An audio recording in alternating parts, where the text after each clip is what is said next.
Should be live in just a second. Let's see, 60%.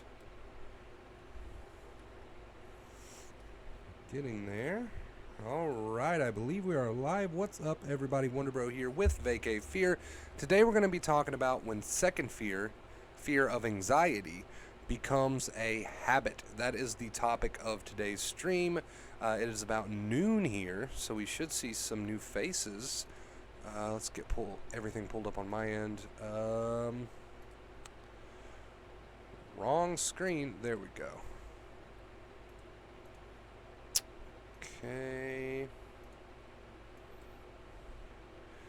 There we go. We should be good to go now, I believe.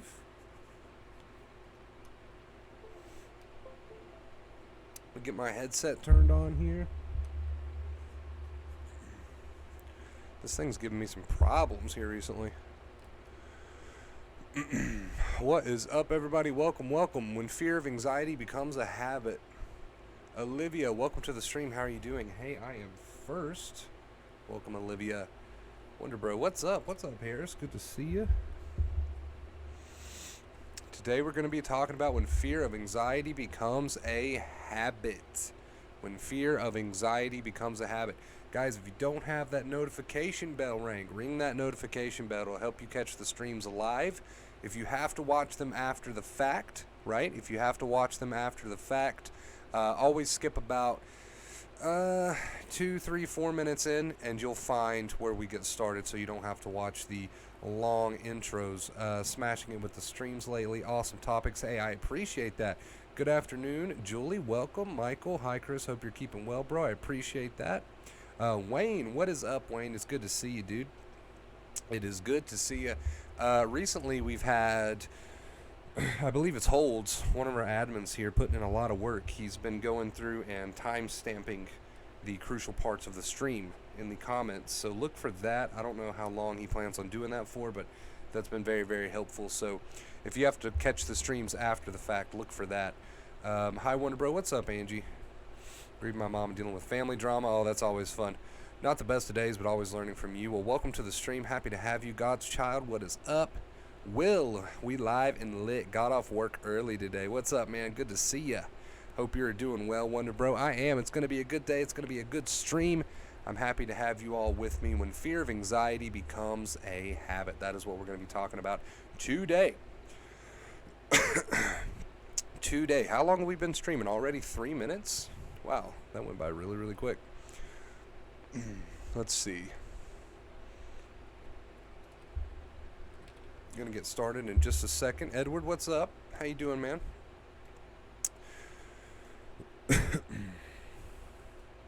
She's doing well, Olivia. M7, what's up, dude? Welcome to the stream. All right, you guys, let's just jump right into this one today. 3 minutes into the stream, when fear of anxiety becomes a habit. Today's topic, when fear of anxiety becomes a habit. What do we call that habit, chat? You guys already know second fear. That is what we call the habit of fearing your anxiety symptoms. If you are familiar with Dr. Claire Weeks, then you know that is the root of your problems. Good sleep schedule, I see. Hey, we're trying to stay on it.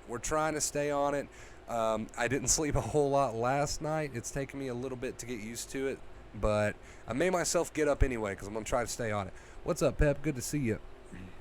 Super streams these last few days, Chris, in these difficult times, especially COVID and second wave. Hey, man, I appreciate you. I'm glad you're enjoying the streams. All right, chat, let's get into it. When fear of anxiety becomes a habit. So let's start with the definition of a habit. Let's start with the definition of a habit. That seems like a good starting point. A settled or regular tendency or practice, especially one that is hard to give up. All right, so a settled or regular tendency or practice, especially one that is hard to give up. So a habit is just something you continue to do, right? A habit is just something you continue to do over and over and over again until it becomes a regular tendency or practice. So it's something you practice, right? A habit is something you practice. So we have good habits and we have bad habits. And if you're familiar with the channel, if you're familiar with Dr. Claire Weeks, you know that The habit of second fear is what's keeping you ultimately where you are, right? It's keeping you from healing. It's keeping your nerves tired. It's keeping your nerves sensitized. Now, how do we break a habit? How do we break a habit? If we know that a habit is a regular tendency or practice, especially one that is hard to give up, how do we break a habit? Well, to break a bad habit, it's always beneficial to replace a bad habit with a good habit. Now, this is a good way to look at it. So, breaking a bad habit is one thing. But if we replace that bad habit with an even better habit, with a positive habit, this can help, because now we're shifting our mindset from, oh, I've got this habit that's got to break. I've been in this habit for years and years and years. This is going to be difficult. We're shifting from that mindset to one of, okay, I've got this bad habit, but I'm just going to get into a regular routine or tendency, as the definition says, of a better habit, of a more positive habit. So I'm just going to replace my bad habit with a good habit. Right? So instead of looking at it as, something dreadful and difficult and it's going to take a lot of work, look at it as something, I'm taking this bad habit, I'm replacing it with a good habit. Instead of putting all my effort and energy into entertaining this bad habit, I'm going to put all of my effort and energy that I would have spent on this bad habit with a new habit.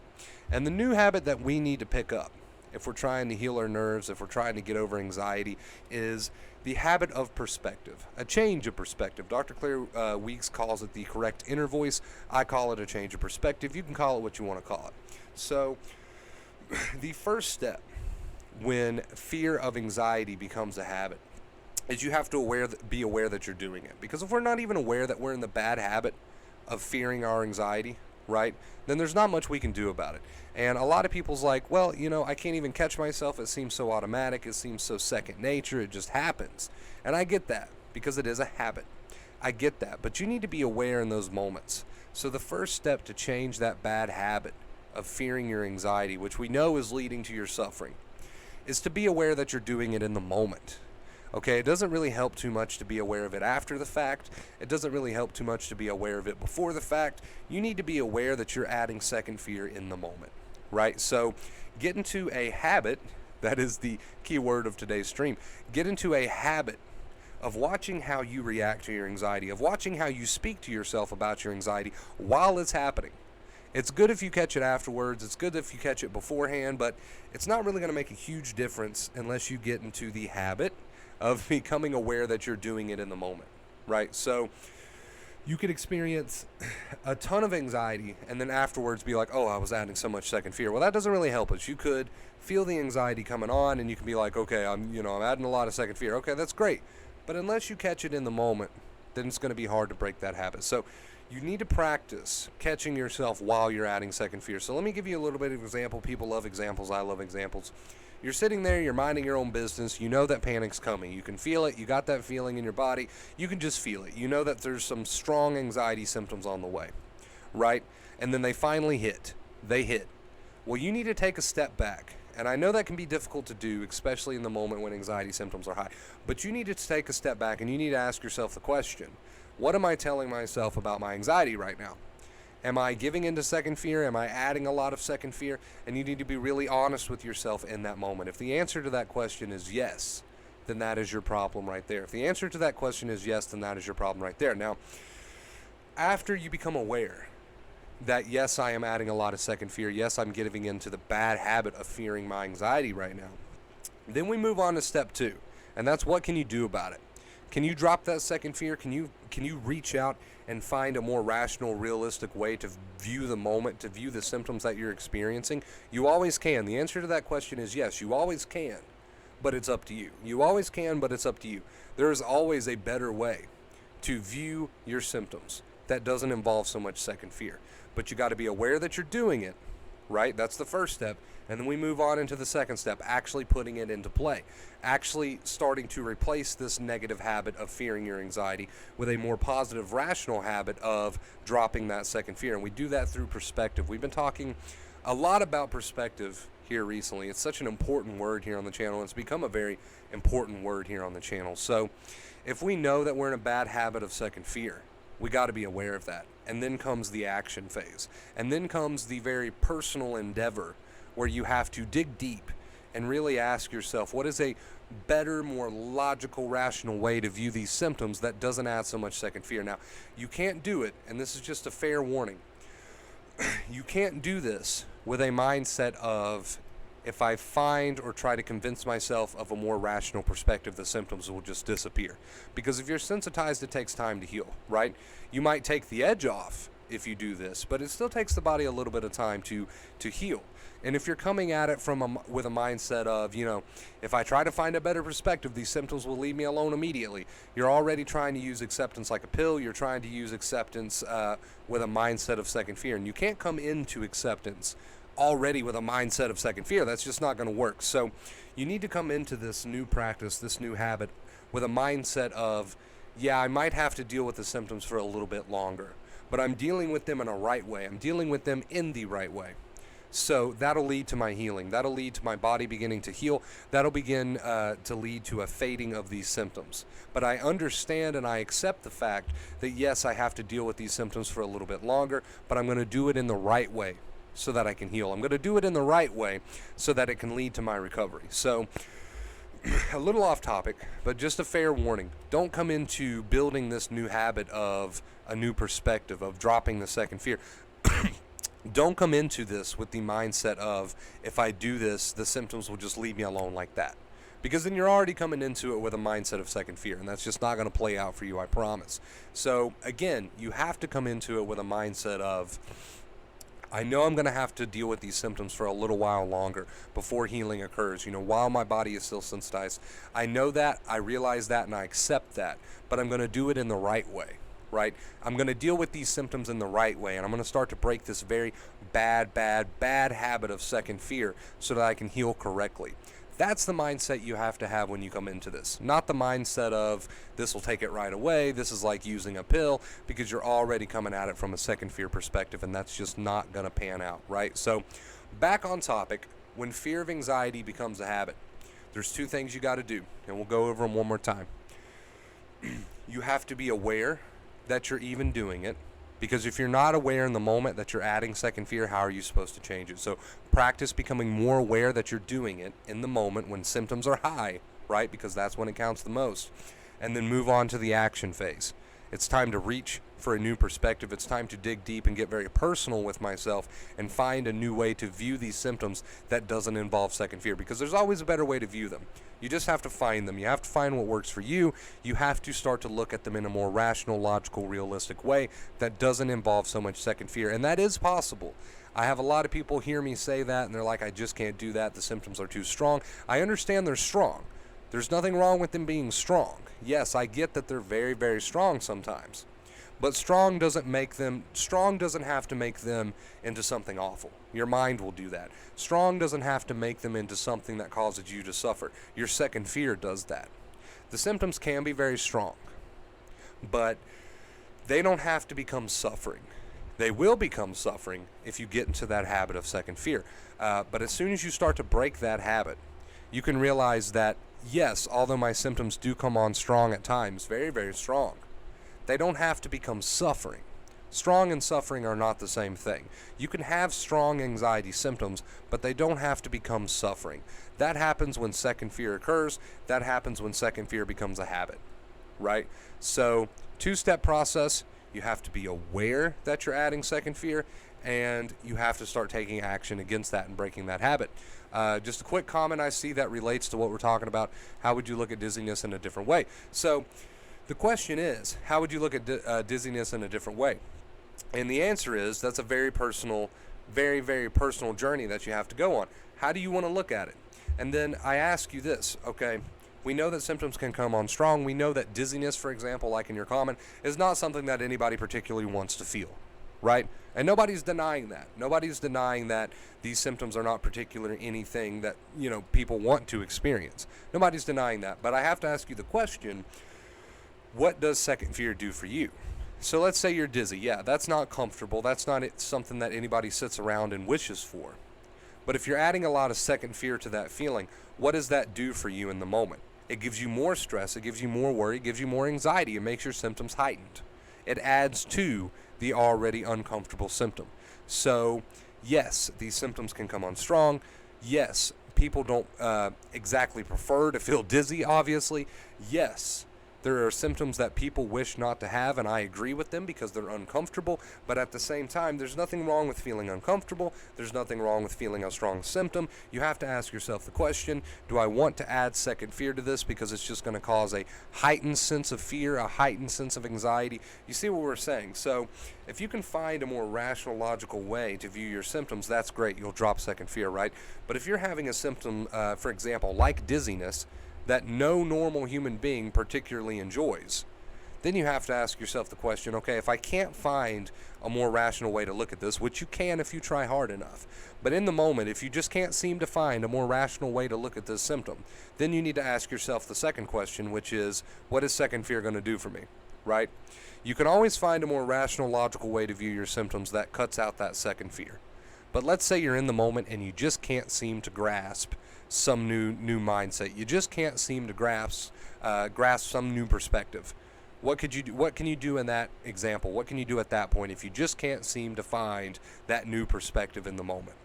Well, then you can move on to the second question, which is, what will second fear do for me? Will it make me feel worse? Absolutely. You know that to be true. So even if you can't seem to grasp a new perspective right now, you still need to ask yourself, what can second fear do for me? And you'll always come to the same conclusion, which is, it'll make me more stressed, it'll make me more worried, it'll give me a heightened sense of suffering that I don't need, right? I'm already uncomfortable with this symptom, with that symptom. What is second fear going to do for me? It's just going to make matters worse, right? So if you can't seem to hold on to a new perspective, then ask yourself that question. What will second fear do for me?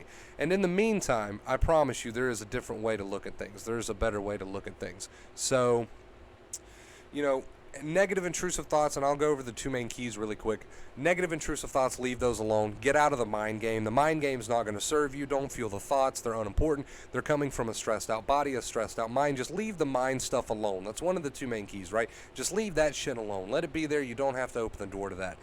The second main key is to just start to see your symptoms in a new way. Acceptance. You can call it acceptance. You can call it a change of perspective. You can call it what you want to call it. But as long as we're cutting out that second fear, we're on the right track, right? And that's the two main keys in a nutshell right there. That is the two main keys, as simply put as I can put them right there. So, just to wrap up the point of the stream, when fear of anxiety becomes a habit, right? This is when you get into a point in your life where you have developed a bad habit of telling yourself horror stories that then leads to more anxiety because the body doesn't know the difference between a horror story or a real threat. There's nothing outside of you trying to attack you. There's nothing coming your way. There's nothing doing this to you. You've simply developed a bad habit of fearing your anxiety symptoms and turning them into suffering. The body doesn't know the difference. It gives you more anxiety. This is the hamster wheel, right? So if you know that you're in that habit of fearing your anxiety, which if you're here right now, you probably are, right? We call this second fear. You can start to work on this starting today. You have to get going, though. You have to get going. You have to get started. The advice will only take you so far, but you have to put in that action, right?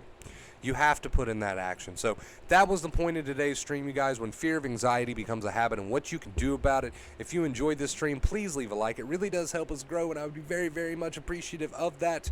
I'm going to read some comments and hang out with chat for a bit. Loving the daily streams. Glad you're enjoying them, Olivia. What's up, Viga? What's up, Jason? Joseph, how's it going?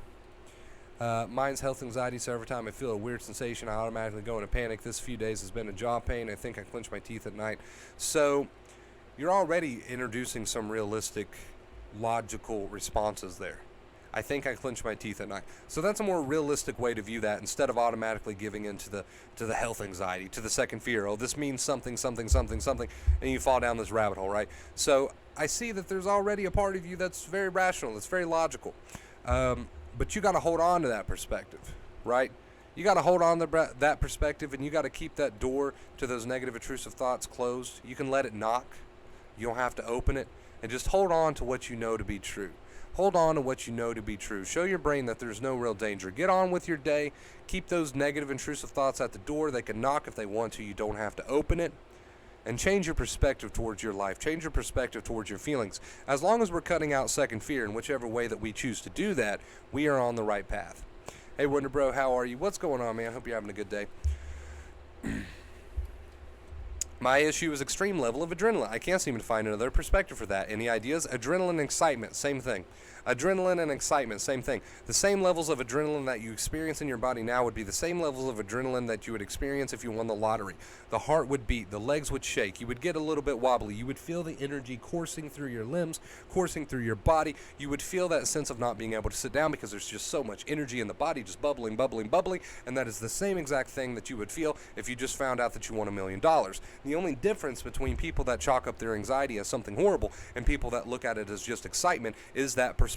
So if you continue to hold on to the very negative perspective that this adrenaline means that something bad is happening, that this adrenaline is a bad thing to experience, then that is going to be your reality. You're going to experience anxiety because of that perspective. So, but if you understand that adrenaline and excitement and energy in the body, it's all the same thing. Adrenaline is excitement. Excitement is adrenaline. And what makes it anxiety or makes it excitement, these feelings are the same. The only difference here is your perspective. So, again, we get back into second fear. And you can dread the adrenaline and you can chalk it up as a bad thing and you'll only add second fear. You'll only keep yourself in this place that you are now. Or you can start to look at it for what it is. There's some energy in my body. There's some energy in my legs. There's some energy in my arms. I can feel it. It's energy. It's energy. It's energy. It's energy. Right? Which is true. I'm not asking you to lie to yourself. I would never ask you to lie to yourself. I would never ask you to lie to yourself. I'm just asking you to be truthful with yourself. I'm just asking you to be logical and rational with yourself. Energy is energy felt in the body. It is a bodily feeling of energy, which we can chalk up as excitement or we can chalk up as anxiety. What's going to make the difference here is the way that we choose to view it, right? And this applies to every symptom. Hey, Wonder Bro, I have this bad habit of fixing other people's problem because I can't see them in pain. How to break this bad habit? What can you suggest for that? There's nothing wrong with helping other people, but if it gets to the point that it's starting to hurt you, you might need to take a time out. You might need to take a time out, right? Because you can't help other people unless you're in a good state yourself. So make sure you take care of yourself first, and then if you want to use that, if you want to use that to help other people after the fact, that's great. But make sure you take care of yourself first because you can't help other people unless you help yourself. I feel the same thing. I think I'm going to have aneurysm. Sometimes it's scary, but I've realized that that's not the case. Exactly. Lots of love and hope to everyone. Blah, blah, blah, blah, blah. Getting tongue-tied today. Karen, thank you for joining the stream. I really appreciate it. So, again, guys, I understand that the symptoms come on strong. The adrenaline, for example, Kappa, that was one of my big things. I had a lot of adrenaline almost 24/7, and when I viewed this as something that could possibly make me go crazy, like I might have an adrenaline overload and just lose it, I don't know, just blow up, I don't know, go lose my mind, go crazy. That's the way I used to view adrenaline when I was very, very sensitized. That's the way I viewed it. And because of that, I suffered tremendously, because we call that second fear. And the body doesn't know the difference, so you get more anxiety. Fast forward, I had to change my perspectives of adrenaline. I had to accept it for what it was, acceptance, and view it in a different way. Again, Dr. Claire Weeks calls it not adding second fear. I call it a change in perspective, whatever you want to call it. But anyway, I had to go from entertaining that thought of, oh, this adrenaline means I'm going to go crazy, I'm going to lose it. What will I do when that moment comes? That moment never comes, spoiler alert. But this keeps the second fear alive, this perspective, this horror story. So I had to work on changing that perspective through acceptance, through seeing my adrenaline for what it was. There's some energy in the body. I can feel it in my stomach. I can feel it in my legs. I can feel it in my arms. I have that feeling of wanting to run. Okay, well, what's so bad about a feeling wanting to run? It's just a feeling of wanting to run. It's just excitement. It's just energy. It's just high-level energy felt in the body. And yes, that can be strong at times. But if you view it as just some high-level energy, just the body in an aroused state, just some excitement in the body, right? If you view it as that, you start to cut out second fear. But if you view it as, oh God, if this just builds up, I might jump out of a window, I go crazy, I'm going to lose my mind. What am I going to do if this just keeps going? You see the difference. So there's, just a high level, a body in a high level state, some arousal, some energy. Okay. And then there's, oh God, I don't know what I'm going to do. You're going to lose my mind. I'm just going to blah, blah, blah, blah. There's always a difference here. So I will never tell you that your symptoms aren't strong. I understand how strong the symptoms of anxiety can be. But you get the difference there with that little example between the two states of mind. And you get what you gotta do, right? You get what you gotta do there. Mary, hello, welcome to the stream. How are you doing? Hope you're having a great day. You can have stomach issues with anxiety, Will. Is this stream going to be uploaded? Yes. I've never heard anyone die from anxiety or thought or fear. You can't die from anxiety and you can't die from fear. You can't. I'm trying so hard explaining it as energy. The problem is that the adrenaline is connected with the fear. The first fear, so viewing it as excitement when you feel fear is difficult. And you feel fear, okay? You feel fear because you add second fear, right? So it does take practice. It does take practice, but you'll eventually get the hang of it.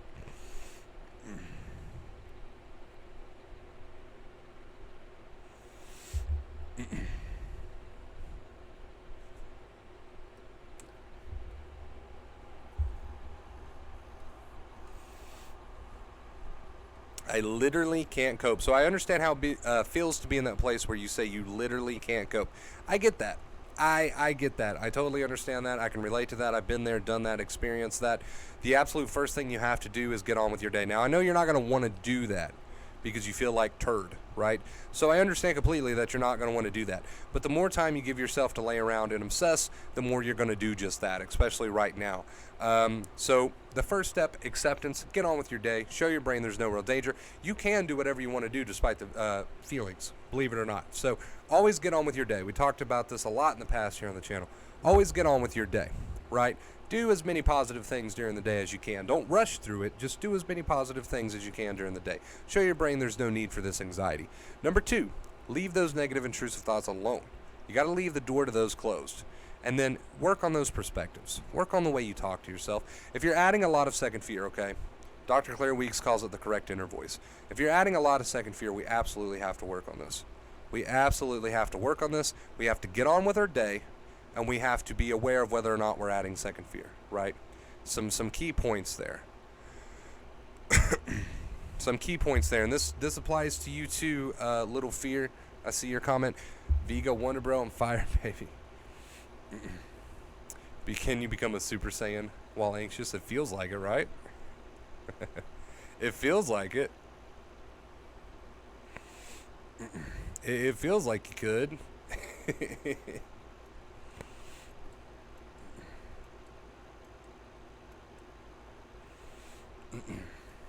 It's a habit, guys. It's a habit. The way you talk to yourself is a habit. The way you view your anxiety is a habit. And the way you get on with your day is a habit, right? And right now you just have second fear habits. That's what it comes down to in the end. All right, I'll be right back, chat.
Alright, chat, we are back.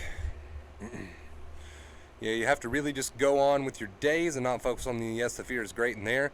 But we are showing the mind to let go. Everyone should look up how to teach the horses not to be scared. I agree.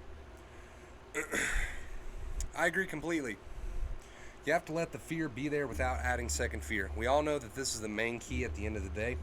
We have to carry on with our day and watch the way we speak to ourselves. By carrying on with our day, we give ourselves less time to sit around and obsess. By carrying on with our day, we show our brain that there's no real danger.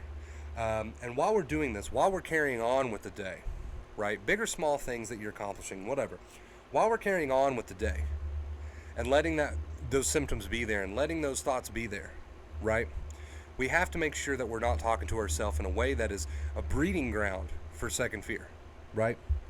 Let those thoughts come and go. Let those feelings come and go. Get on with your day and be mindful of the way you're talking to yourself. That's it in a nutshell right there, chat. Get on with your day. Show your brain there's no real danger.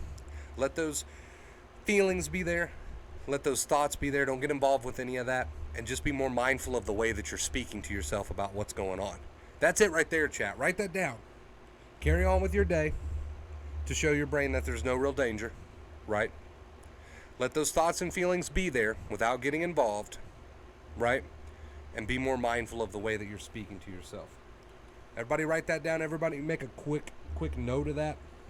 You know that I love to keep things short, sweet, and simple here on the channel. I love to keep things short, sweet, and simple here on the channel. I love it.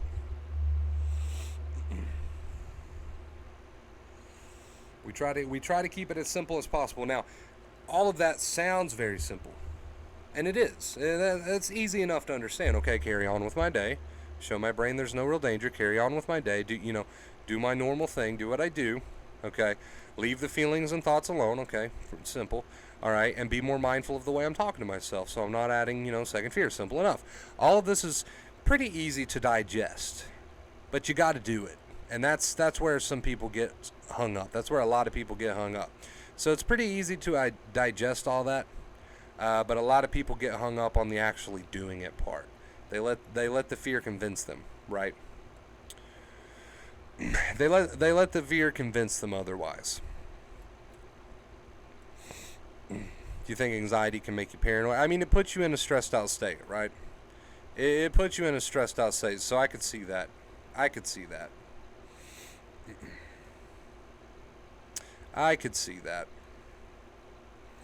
When you're in a stressed out state with a stressed out mind, a stressed out body, some strange things can happen, right? Some symptoms can be strong, some strange things can happen, but regardless, the advice remains the same, always, always, always, always, when we're dealing with anxiety.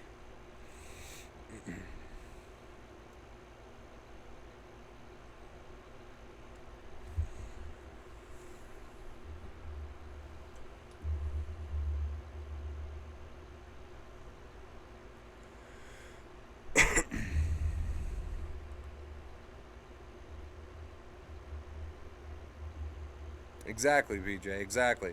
I haven't actually watched that, Jesse, no.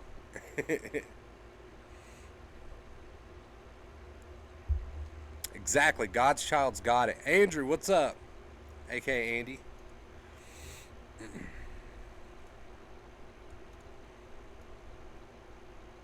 Makes sense, Jesse. It makes sense.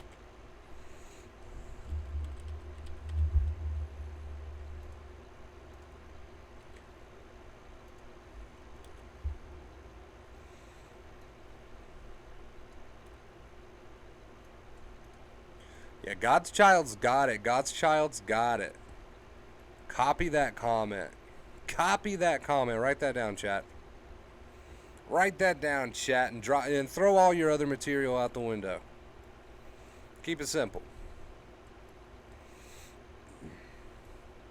You don't have to listen to what I'm saying, but I'm telling you, keeping it simple is the absolute best thing you can do for yourself right now.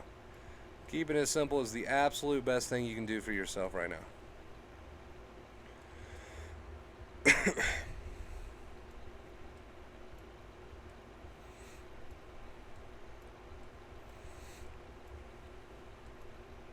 So if I were in your shoes right now, I would be tossing all the unnecessary bullshit out the window, right?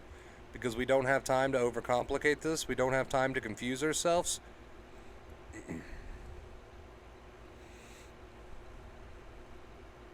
So I'd be tossing all the unnecessary overcomplication out the window.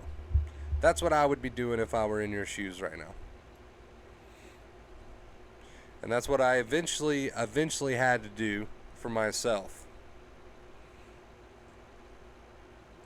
Too much mind stuff, chat. Too much mind stuff. Too much overcomplication. Too much confusion. Not enough action, right? Too much thinking, not enough action. Too much thinking, not enough retraining. Too much thinking, not enough putting it into play.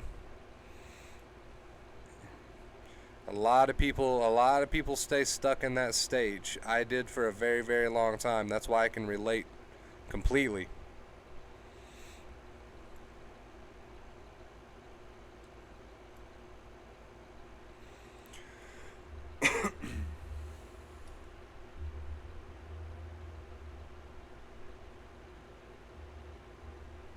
Smokes cigars.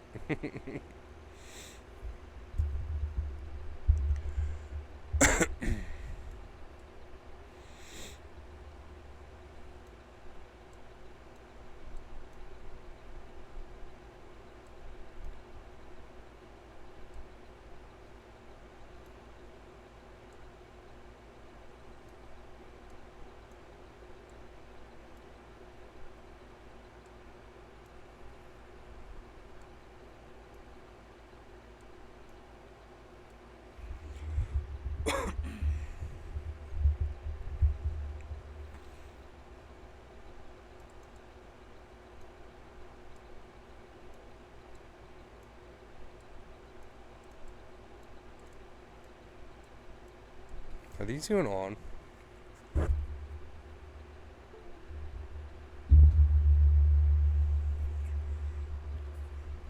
We're good. We're good.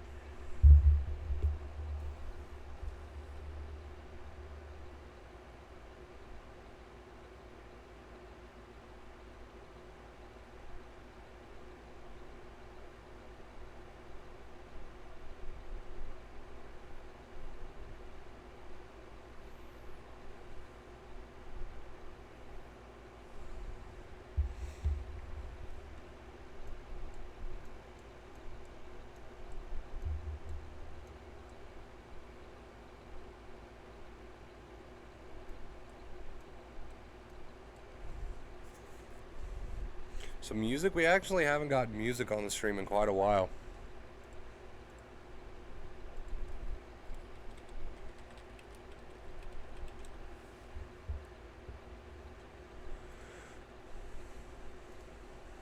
A little bit of lo-fi.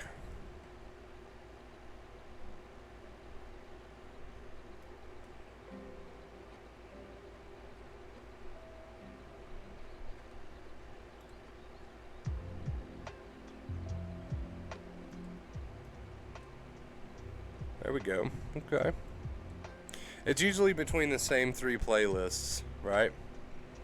It's usually between the same three playlists.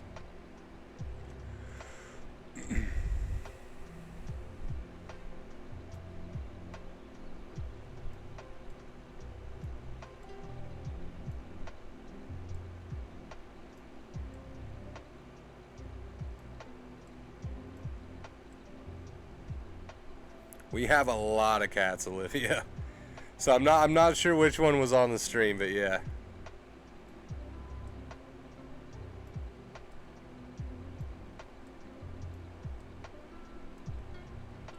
Yeah, I know. I normally do play music on the streams. I don't know. I just haven't here recently.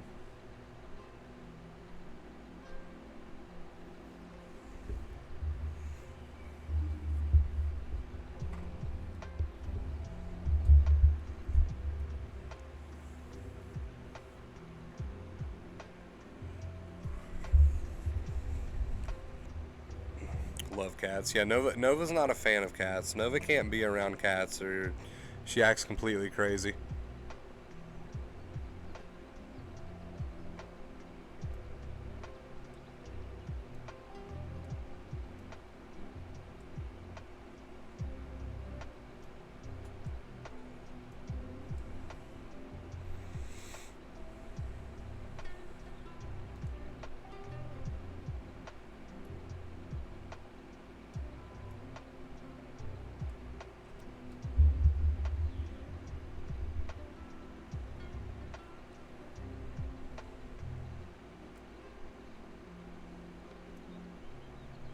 Jesse.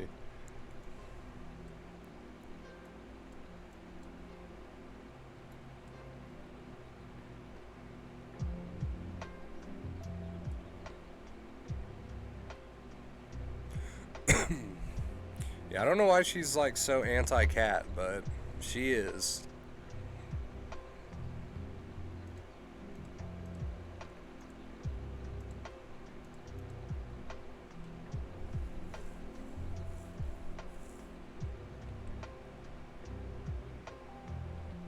ERP, I mean, yeah, it's basically the same concept of acceptance. Really. I mean, as long as you're cutting out second fear at the end of the day, you're doing the job right. As long as you're showing your brain that there's no real danger, and as long as you're not adding second fear, you're doing the job right. So I mean, you can follow pretty much whatever you want to follow at that point. You can listen to what I have to say, or you can go with Dr. Claire Weeks, or you can do ERP. You know, as long as you're cutting out second fear at the end of the day, you're healing.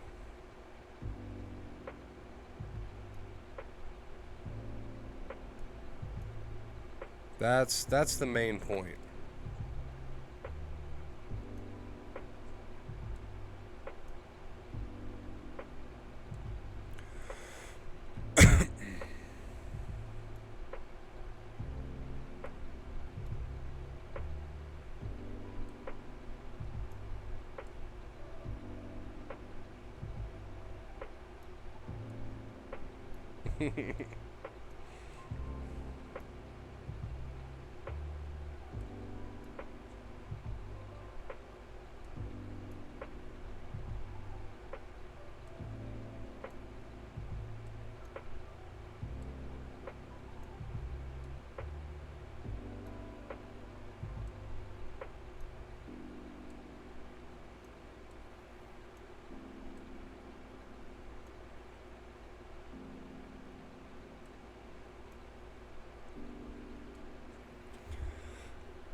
It really depends on the symptom, Vital.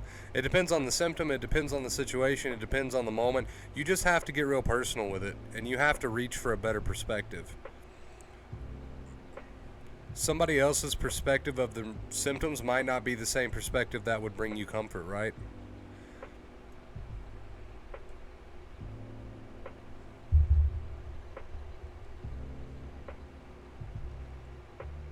Morning anxiety a normal thing? As far as anxiety concerned, morning anxiety is probably the most common thing. Yeah, it's not just the normal thing. It's probably the most common thing you'll hear people talk about with anxiety, honestly.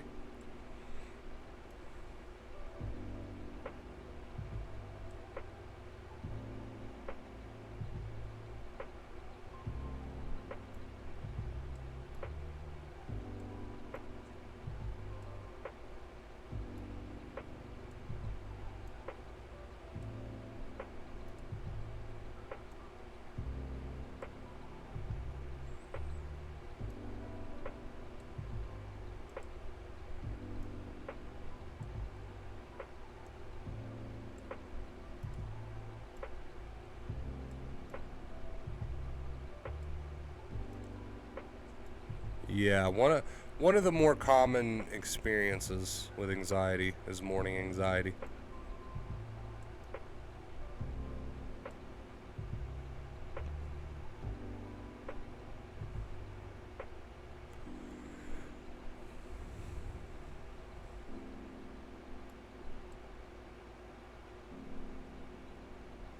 Yeah, getting up and getting on with your day, always the best plan of action, because if you're laying there in bed for too long, what is that going to lead to? That is just going to lead to you overthinking it, adding a ton of second fear, sitting there obsessing, falling down this rabbit hole, and that's why, one of the two main keys, accept and show your brain there's no real danger. We talk about getting on with your day. We talk about your behaviors, right? And that's a huge reason for that. The more you lay there, the more you just obsess. The more you show your brain with your your scared actions that there's something to be fearful of. So you get on with the day, you leave the negative intrusive thoughts alone, and you become more mindful of the way you're speaking to yourself, right? It's huge.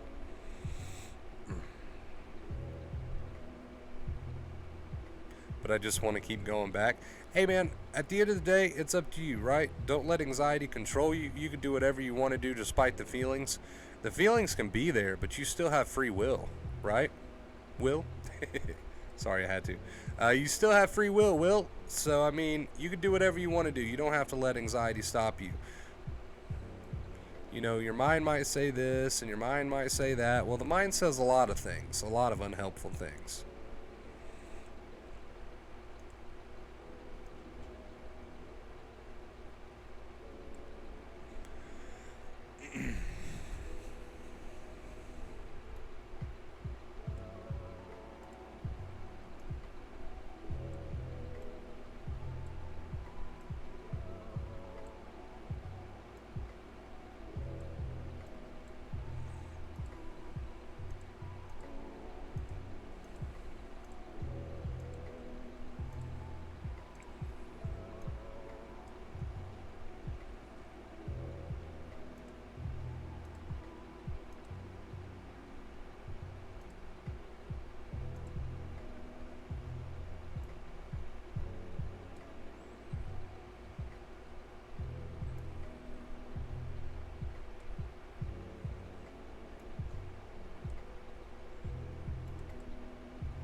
An ad.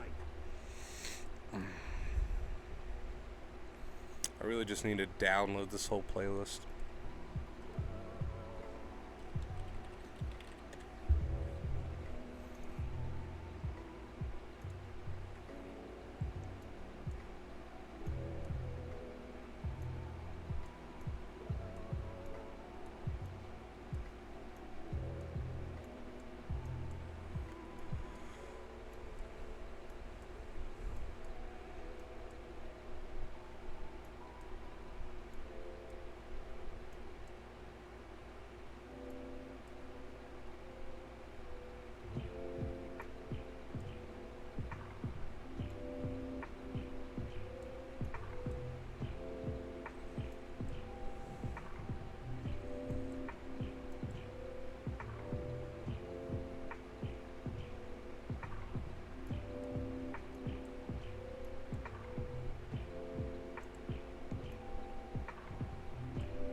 All right, I'll be right back, chat.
All right, chat.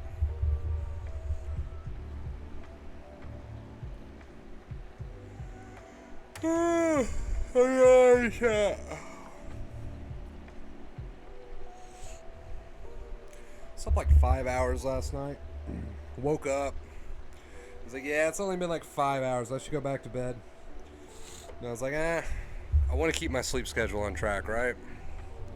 I want to keep my sleep schedule on track. I'm going to keep my sleep schedule on track. So I got up. God,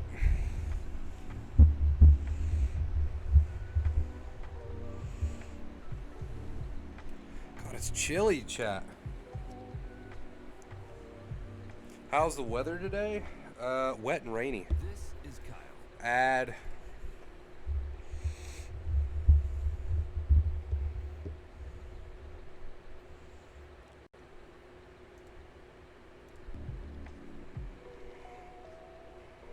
Oh, sleep's got me yawning. What up, Winter Bro? Just want to say yesterday I felt like my normal self. It was amazing. Woke up feeling better. Just want to say if it wasn't for your videos, I'll probably still be suffering. Thanks, homie. Hey, man. It's my pleasure. It's my pleasure, dude. Happy to help. I'm glad you're feeling better. Happy to help. Does it even matter when you go to sleep? I mean, not in my opinion. Not in my opinion. I mean, if you're adding second fear, you're adding second fear, right? That's gonna be your root cause of your suffering right there. I mean, I've heard things about a better sleep schedule makes you feel better mentally as far as depression goes and stuff like that, but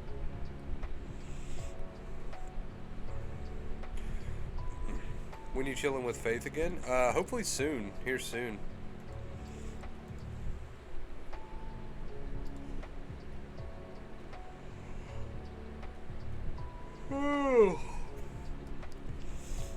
I think we're planning to like carve some pumpkins. Yeah, this stream will be uploaded, Kappa. Don't worry, dude.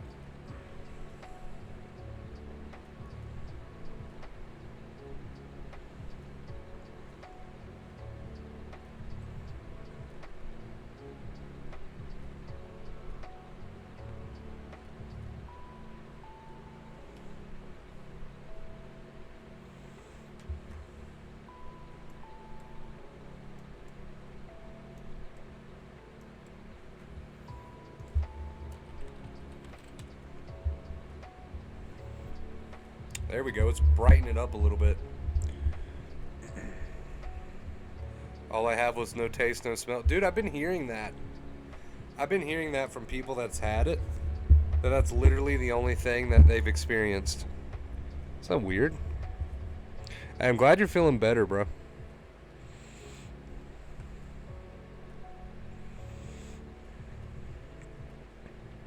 She looks like a lovely girl. Happy for you. Hey, I appreciate that, Livia. She is.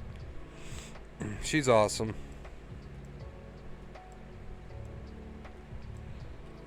Think she's asleep right now.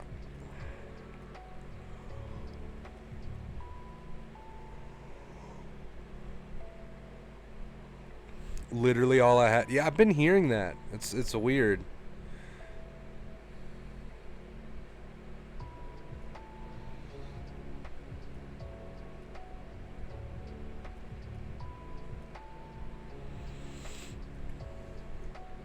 Appreciate you, dog. Hey, I appreciate you, Will, man. You've helped me out a lot. I appreciate you, brother. Brother. Appreciate everyone here on the channel. Thank you, guys.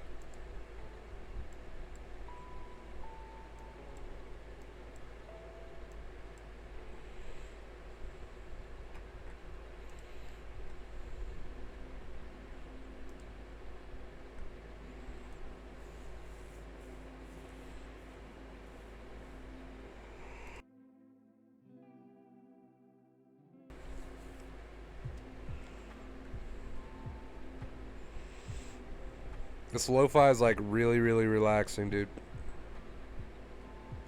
Like really, really relaxing. It can honestly put me right to sleep.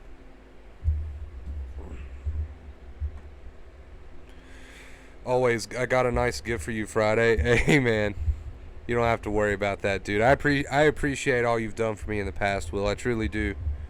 Still paying on my car I wrecked. Hey dude, take care of yourself first.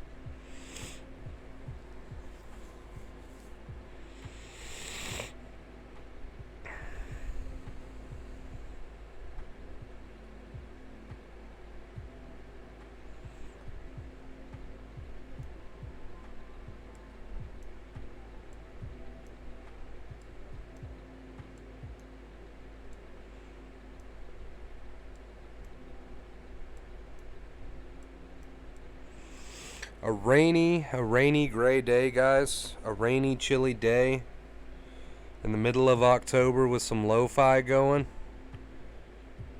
Running on 6 hours of sleep, 5 hours of sleep.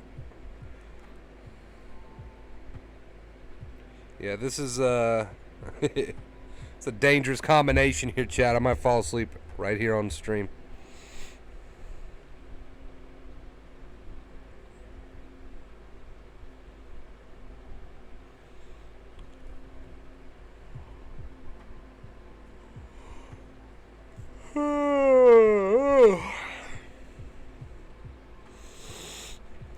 Yeah, it's chilly, dude. It has been like the past couple days.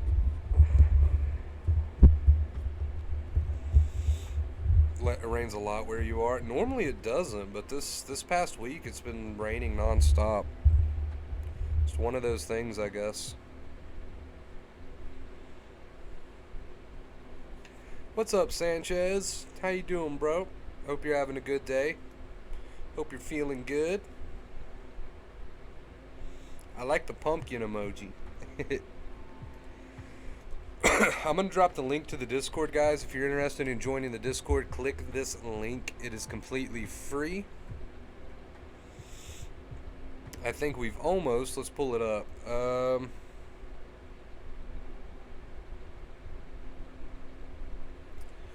I think we're almost at 400.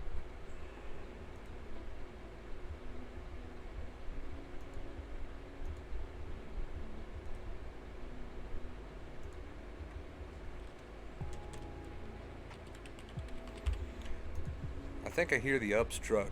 I've got some packages coming today. I should probably go and get that. Okay, I'll be right back, chat.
What's up, chat? Sorry about that, chat. Oh, let's get situated back in my chair here. Alright, sorry about that, chat. Fun fact. Faith's birthday is coming up on the 23rd of this month. She's going to spend it with me. So, I ordered her some birthday gifts. And they just got here.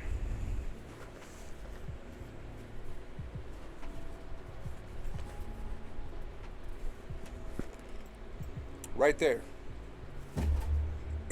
See, it's stuff like that, chat, where I'm like super grateful for you guys. Super grateful for you guys, because if it wasn't for what I do here on the channel, if it wasn't for you, chat, I wouldn't be able to do things like that. So thank you very much for that. I appreciate you guys. Speaking of which, while I was gone, Sanchez with the $15 tip. Sanchez, thank you so much, dude. I appreciate you. Your name will be re-entered into the tip ticker. Give yourself a pat on the back, man. I truly appreciate that. Thank you for all the love and support that you've shown me. You've been one of our regulars here on the channel, and I truly do appreciate you, dude. I really do. Thank you so much for that, Sanchez. Let's see. You left a tip note. Today's quick recap. I got you, bro. Alright, so today when we talked about is when fear of your anxiety becomes a habit, right? When fear of anxiety becomes a habit. And we call that second fear. You're already very familiar with that.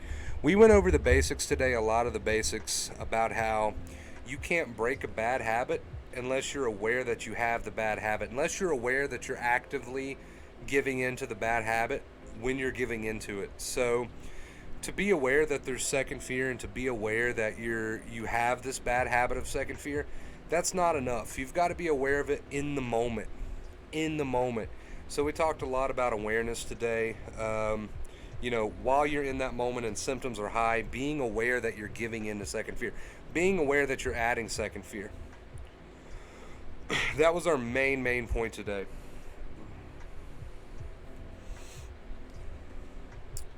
Wonder Bro, who is Faith? Faith is my awesome, amazing, beautiful lady friend / girlfriend. Lady friend, girlfriend. Having had so many tests done and the chest pains have returned a ton for the past few weeks, how do I get out of the habit of thinking something is wrong with my heart? You stop entertaining those thoughts, right, PJ? We talk a lot about that here on the channel. So you're in a habit of entertaining those thoughts, and you have to break that habit. Same thing I just said to Sanchez, basically, dude. Like, it's not enough to be aware that you're adding second fear after the fact. You have to be aware that you're opening the door to negative intrusive thoughts, and you have to be aware that you are adding second fear with the way that you're speaking to yourself while you're doing it, right? While you're doing it. That way you can make a change in that moment. So you can ask yourself, oh wow, I'm really entertaining this thought here. I'm just going to get on with my day, let it be there. If it produces some anxiety, then so be it, right? Eventually, if you stop fueling the fire, it'll leave you alone. Wonder Bro, is it normal during recovery that you feel 1-2 weeks good, then 1-2 weeks bad? Yes. It's a bit of a tug of war, and that can happen. That can definitely happen. But the fact that you're having some good weeks, dude, that's all the proof in the world right there that you need to realize that you are on the right track. It takes time to completely retrain a brain. It's going to revisit you from time to time. You might have, like you said, 2 good weeks followed by 2 bad weeks, but don't call them quote-unquote bad weeks. Call them quote-unquote learning opportunities, a chance to continue retraining your brain, right? It's all about perspective. People are aliens, or I'm living in a cartoon world. Is a thought. I'm going nuts. It's an intrusive thought. It's an intrusive thought, dude. There's all sorts of crazy intrusive thoughts out there.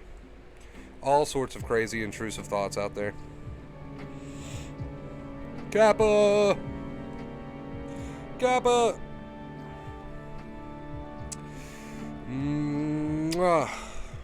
That one's for you, Kappa. Thank you so much, dude, for the $10 dono. Truly am extremely grateful for that. Quick tip note, thank you for all your support. Thank you guys for all of your support. I wouldn't be able to be here doing what I love to do if it wasn't for your support. So I appreciate you. I truly do. Thank you guys so much for that. Kappa and Sanchez, thank you guys.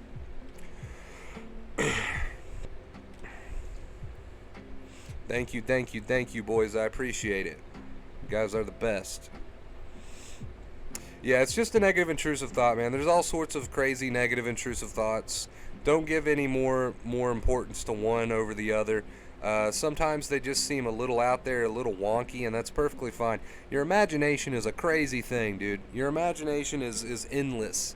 And when you're in a tired body that reacts to every little bit of negativity, whether it be negative intrusive thoughts or you consciously being negative, choosing to be negative, whichever way, when you're in a sensitized body that reacts to that shit because it doesn't know any better, it's going to make your thoughts seem more important because you're experiencing a reaction. But the problem is you're sensitized, not that the thoughts are important.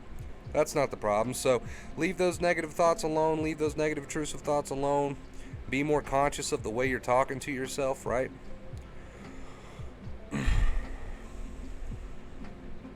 No good weeks, I feel good days, then I feel bad weeks. Same thing, doesn't matter. The fact that you're experiencing some good days here and there is proof enough that you're doing something right. And you're going to have rough days, dude. You're going to have rough days. You're going to have days where you have to retrain. You're going to have days where you have to take advantage and practice everything that you know. You're going to have those trying times. It's going to happen.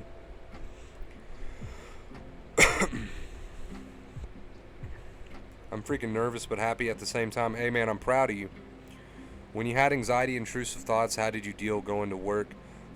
Is it your attitude, fear that keeps you in the cycle, thinking it's going to harm you? Yeah, exactly. Thinking it's going to harm you, your attitude towards the fear, aka your perspective, that's going to determine whether or not you had second fear. Xavier, to answer your question, dude, it all comes down, same thing I just told Vinyl, second fear, man. It doesn't matter if you're doing this, doesn't matter if you're doing that, doesn't matter if you're hiking Mount Everest, doesn't matter if you're going to Mars, doesn't matter if you're jumping out of a plane. It all comes down to second fear, right? It all comes down to the way you talk to yourself in the moment, what you consciously choose to tell yourself about your feelings. It all comes down to whether you're opening the door to those negative intrusive thoughts or if instead you're just getting on with your day, right? Second fear, perspective. It all comes down to this, right? Doesn't matter what you're doing. If you're highly sensitized, I probably would not recommend that you go jumping out of a plane or hiking Mount Everest, but at the same time, I think you guys get my point. Here. It's not so much situational as it comes down to second fear. It always comes down to second fear. What did you have for lunch? I ate a bowl of cornflakes when I got up and this little TV dinner thing. I'm not a cook. You guys know I live out of the microwave. Or I order food. But this little TV dinner thing and a bowl of cornflakes. That's what I've had so far today. But yeah, I just wanted to be clear about that because a lot of people don't realize that. They think it's situational. Like, whether or not you add second fear is not situational. Whatever situation you find yourself in, it doesn't matter. It's still, second fear plays a huge role in things. Whether you find yourself in this situation or that situation, it really doesn't matter. You still meditate? I love to meditate. Meditation's a great tool. Don't overcomplicate it. Don't confuse yourself. Meditation is simply a tool to put you more focused in the moment. So you bring the focus to something in the moment instead of having all the focus on the thoughts. You're just doing a little bit of a flip-flop with meditation. You're taking the focus to the moment instead of having the focus go to the thoughts. All you're doing with meditation is a flip-flop. That's it. And it's a great tool to use whether you're sensitized or not. And I would highly recommend it, even if you're not sensitized. It'll only make you feel better. As a human being, it'll only make you feel better. It'll only make you feel more at peace. Highly recommend meditation regardless. I just don't like to use the term meditation because it tends to scare people, right? There's a lot of there's a lot of misconceptions about it, so I just don't use that term. I prefer to use be more present. Just be more here, right? Does Faith cook? Faith's not much of a cook either, so we just eat out a lot. The dog ate my PC mouse. You're having a lot of trouble with that dog chewing, bro.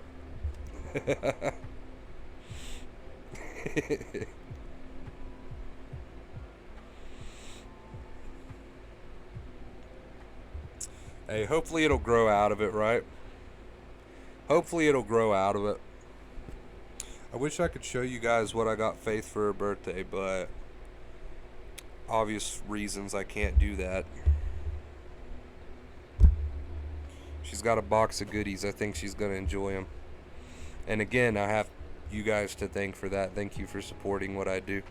Truly appreciate you guys.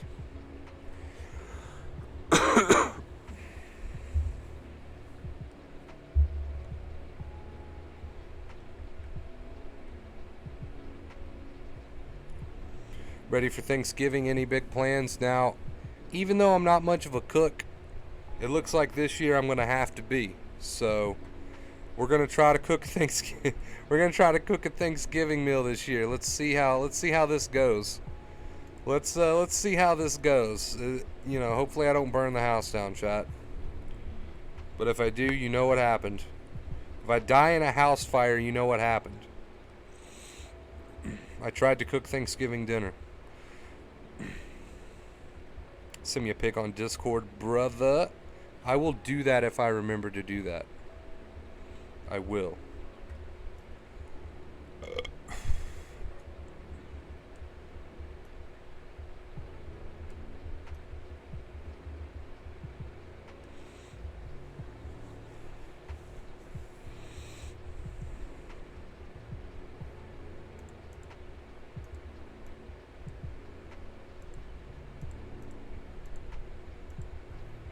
Olivia. Yeah, if I die in a house fire, guys, it's because I attempted to cook Thanksgiving dinner, but just know I died happy. Alright?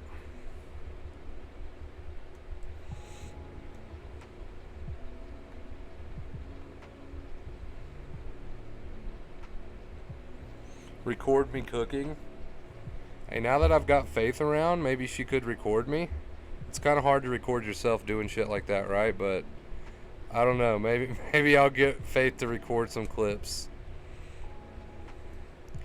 I had been sensitized about 3 times. About 3 times, and each bout lasted various amounts of time, each spanning from months up to a year at the worst. So it's different for everybody, Cap. It's different for everybody. I could have been sensitized for 2 months, and you could be sensitized for 2 weeks. I could have been sensitized for 6 months, and you could have been sensitized for 3 days. I could have been sensitized for a year.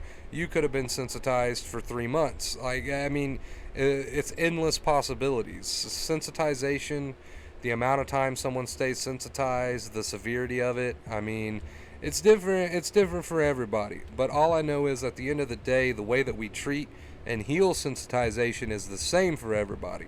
Regardless of how long you've been at it, regardless of this, regardless of that, severity level, whatever. It doesn't matter. Regardless, you can heal from it. And the way you heal from it is the same for everybody. Even if everybody experiences different symptoms, different severity, different, I've had it for this long or I've had it for that long. Regardless of all that, the way you heal is the same for everybody. And that's the beauty of it. A cooking stream, that could be interesting, dude. That could be real interesting, because I'll tell you, I don't know what the hell I'm doing. I'll be the first to tell you that. Make tacos and rice. That sounds good, dude. I'm not even gonna lie. I would eat the shit out of that. I would eat the shit out of that.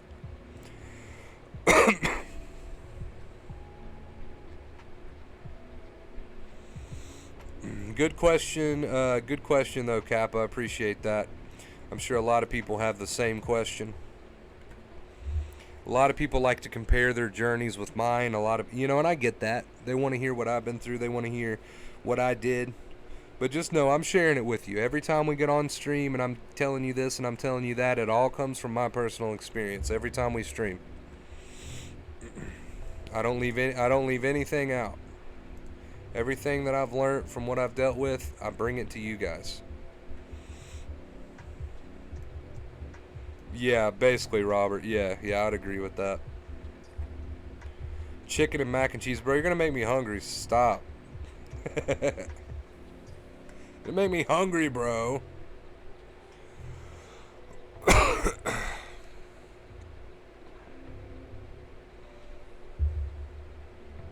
I used your advice on being more happy during the symptoms and not treating it like it's awful. That's good, man. Keep it up. Keep practicing that. Change that perspective. Drop that second fear. Proud of you. Keep going. Keep going.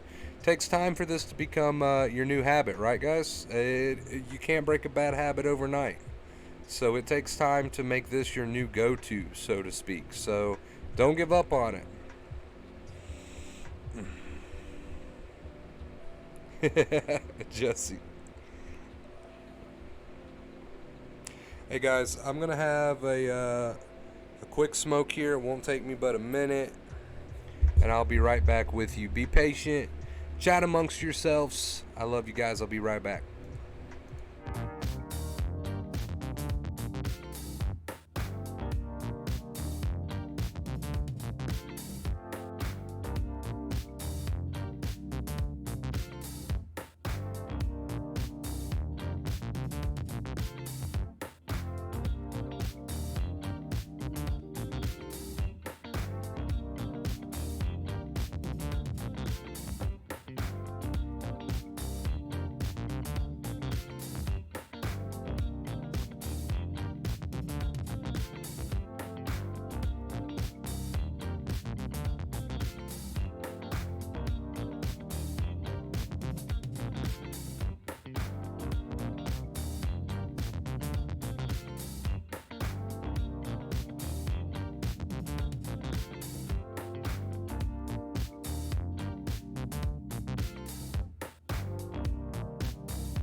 What's up, chat?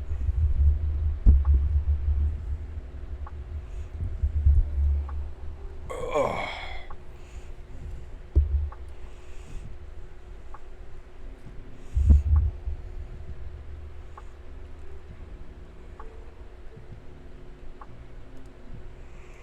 Whew.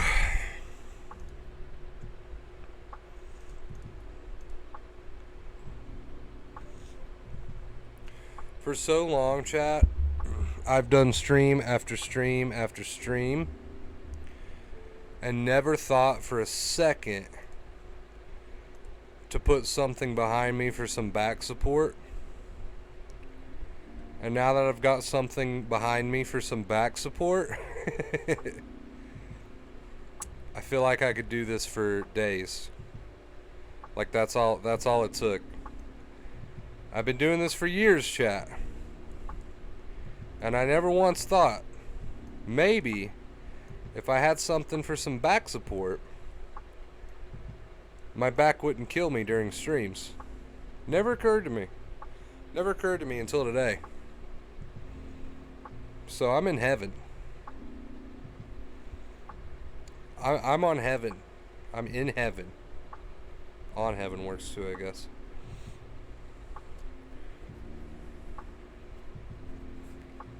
Why don't you smoke on stream anymore? I do from time to time.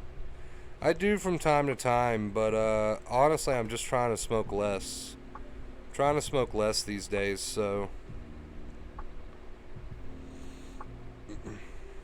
if I have to inconvenience myself to get up to go smoke, then I'll smoke less, and that's why I do that.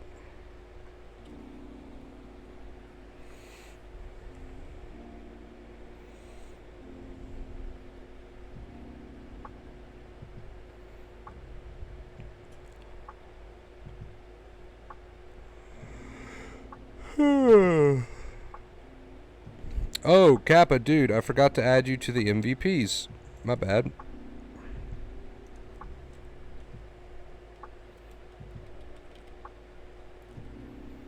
Oh, my keyboard just died.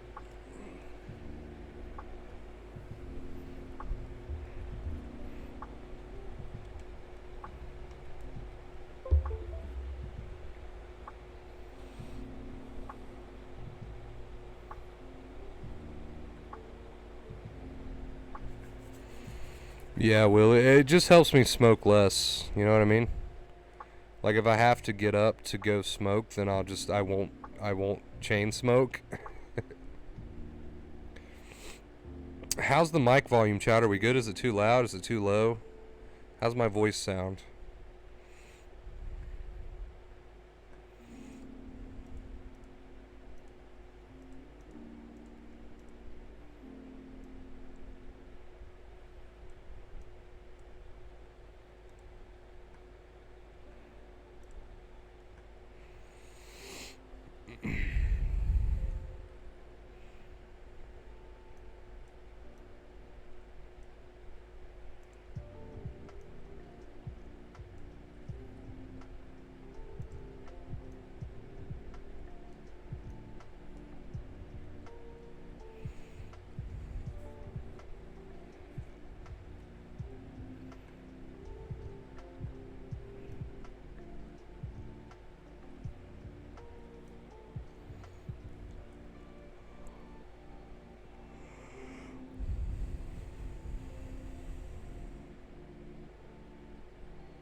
Exactly half my age.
Who else do I know? I just heard people talking about it. Nobody that I personally know.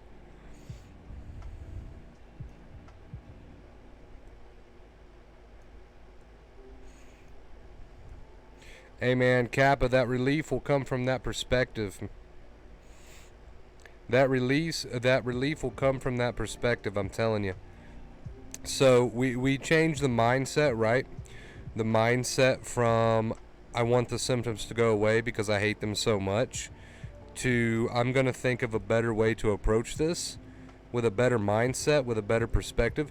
And the symptoms might remain until you heal, and they might be a bit uncomfortable, but if you switch your mindset, it'll go from suffering to uncomfortable, and then from uncomfortable to comfortable with uncomfortable, right? So the suffering that you experience can be cut in half with that perspective change, when we stop adding second fear, right? So change your mindset from I want to get away from these symptoms so bad, which is already a second fear mindset, to I'm going to look at these symptoms under a new light, right? In a new light. And then really go on like a personal journey into those symptoms and really see what they're all about. instead of the horror stories, right?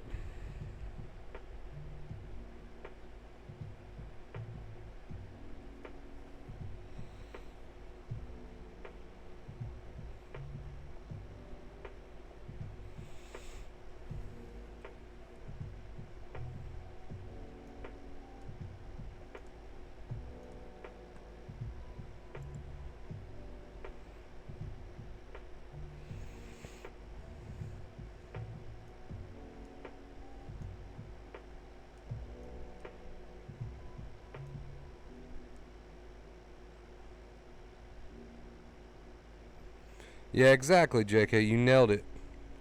You hit the nail on the head with that one. Symptoms are not that bad. They can still be uncomfortable, but not as bad as your mind is making them out. Exactly. Geico ad. We have a Geico ad. There we go.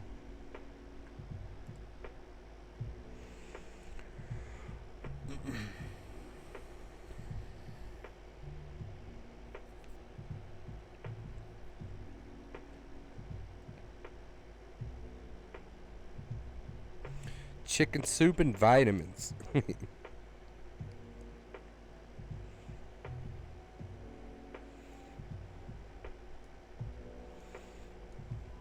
Yeah, I mean, I'm glad you realized that, JK. The mind can make out anything to be doesn't matter if we're talking about symptoms or a situation. The mind can make anything out to be 10 times worse than it actually is. That's what the mind does. And that's what we're trying to make people aware of here, right? That's what second fear is. It's the mind, it's the inner voice, your perspective that is making things out to be 10 times worse than it actually is. That is second fear, basically.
Hey man, Kappa, the reason they're there all day long is because of the habit of second fear, right?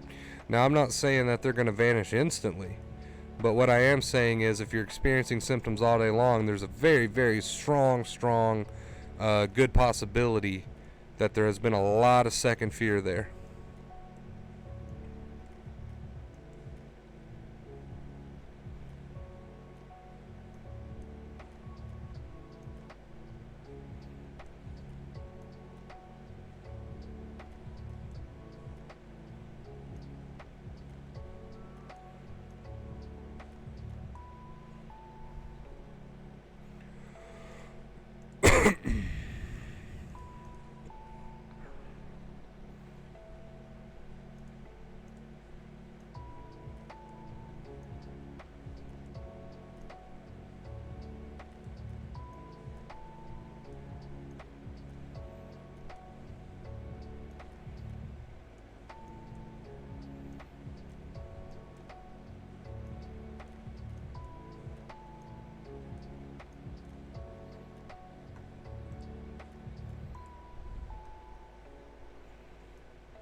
Hey, remember, it may not feel like it. It may not feel like it on the surface, but second fear is a choice. I know it doesn't feel like it on the surface because it's just such a strong, bad habit, right? So it can kind of feel automatic at times, but it is a perspective. It is a belief. It is a choice, you know, and all belief is a repeated thought.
Don't try to force yourself to forget irrational thoughts because that's not going to happen.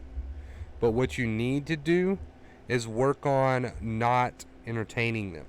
So they can be there, don't entertain. Oh yeah, the mind will try to take it and run with it for sure. And that's why I say, you know, it's repetitive, it's dedication. You know, we use a lot of words like that here on the channel because this thing just doesn't happen by itself. It doesn't happen, you know, it doesn't happen overnight.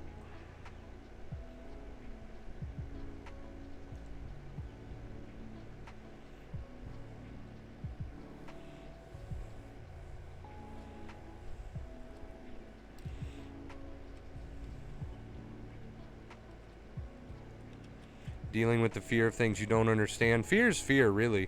I mean, at the end of the day, fear is fear. And what is fear? It's a body that doesn't know the difference between a negative thought and a real danger. So really, fear, all fear is at the end of the day, whether it's about this or whether it's about that or whether it's about a thought or something that might happen or could happen or you are convinced will happen or something that's happened in the past or something that's completely imaginary. Regardless, don't get too over confused on the details, because at the end of the day, they're kind of irrelevant, because fear is fear. At the end of the day, fear is the body not knowing the difference between a negative mindset, a negative thought, and a dangerous reality. So regardless of what your negativity is aimed towards, again, I don't want to go on and on again, but regardless of what your negativity is aimed towards, mind generated, that's where your fear is coming from. Doesn't really matter what it's aimed at. Fear is fear at the end of the day. And we tackle fear the same way.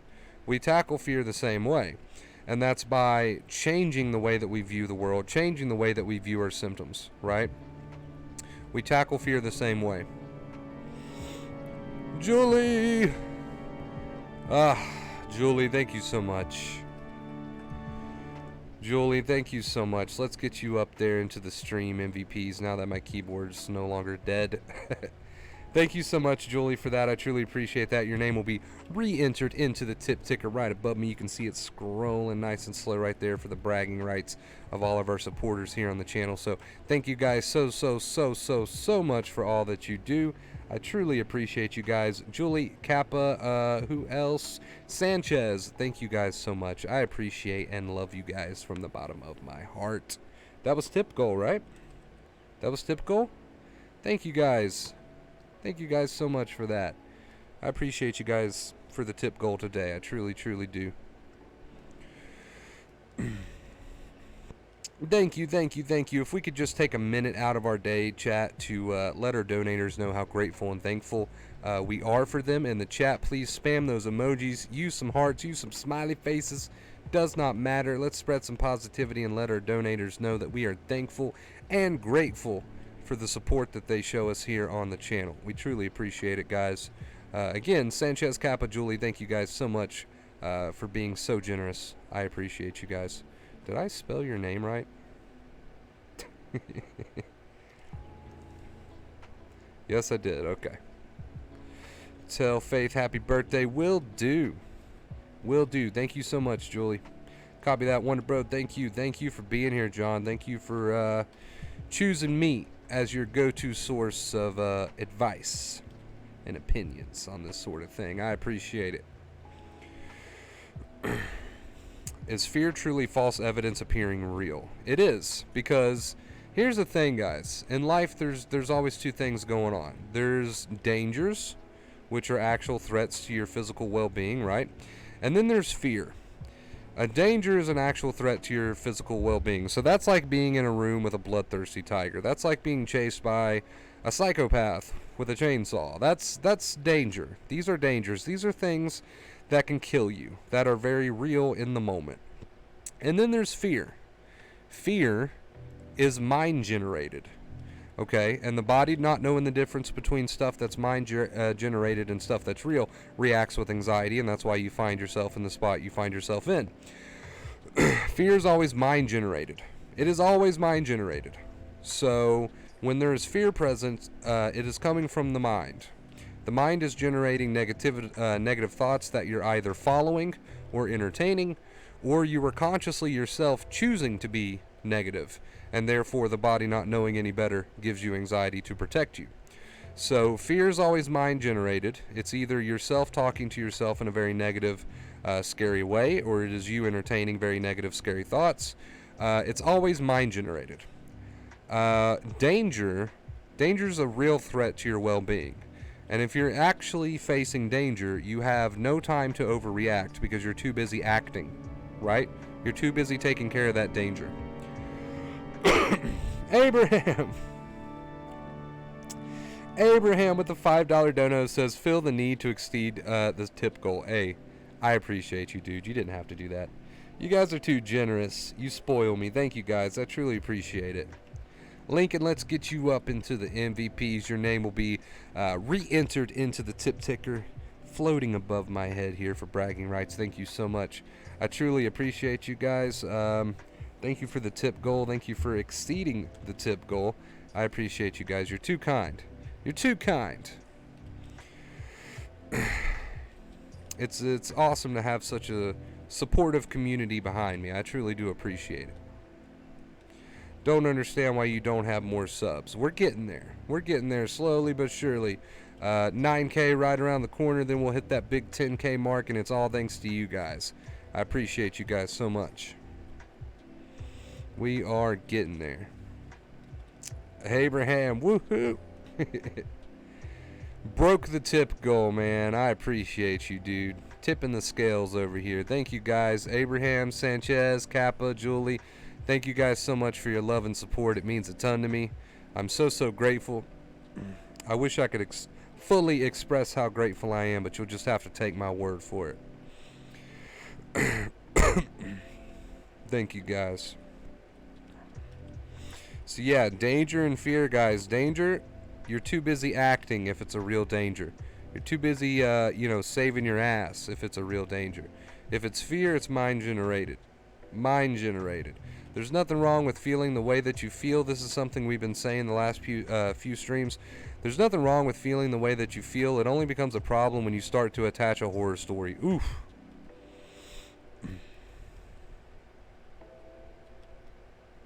There was a guy I followed. He had 900 subs in March. Now he's 50K plus. All he talks about is COVID. All it takes is that one video that gets popular, right? All it takes is that one video to hit the recommended page, and your channel will grow. So he probably lucked up, maybe got a recommended video. I don't know. That's crazy growth. I'm happy for him. All he talks about is COVID. That's interesting. He was supposed to be an anxiety channel. Yeah, I don't know. I don't know.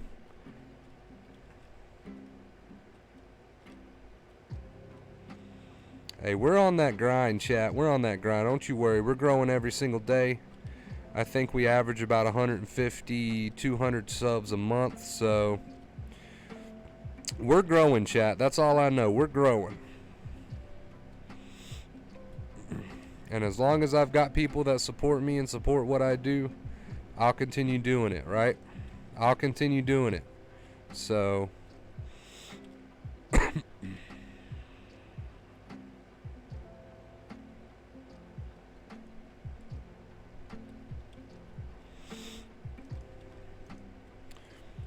wouldn't be here without you guys. There'd be no point in being here without you guys.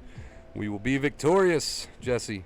There's nothing to fear but fear itself. Who knew Roosevelt was giving anxiety advice, right? Right? So there's a real danger. You're gonna be too busy taking care of your own ass to worry about it. And if it's fear, then it's mind generated, and you're causing yourself fear symptoms, and then you're becoming more afraid because you're telling yourself fearful things about fear symptoms. So it's just like a chain reaction. So at some point you gotta get in there and cut that snake in half. Some point you got to interrupt that cycle. You got to stick that stick right into that wheel, right? At some point you got to do that. You got to end the cycle somehow. And it all comes down to perspective. That's how, chat. Through acceptance and perspective. Pretty much the same thing. If you're accepting, you're changing your mindset. If you're changing your mindset, you're changing your perspective.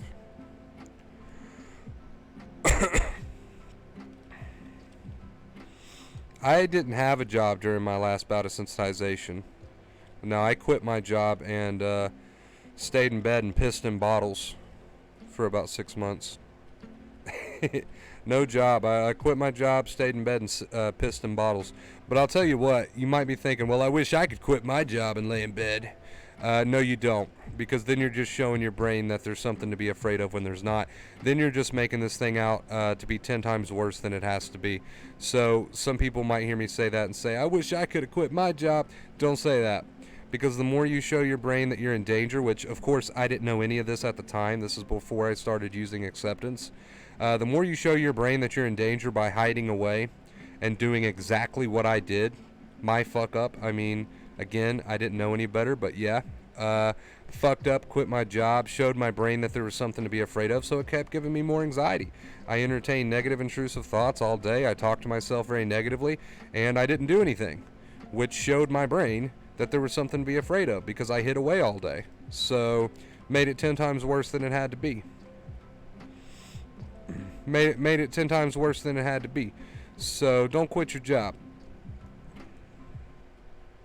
I didn't know any of this. I didn't know what I know now at the time. So I made all of these mistakes unknowingly. But you don't have to make the same mistakes I did.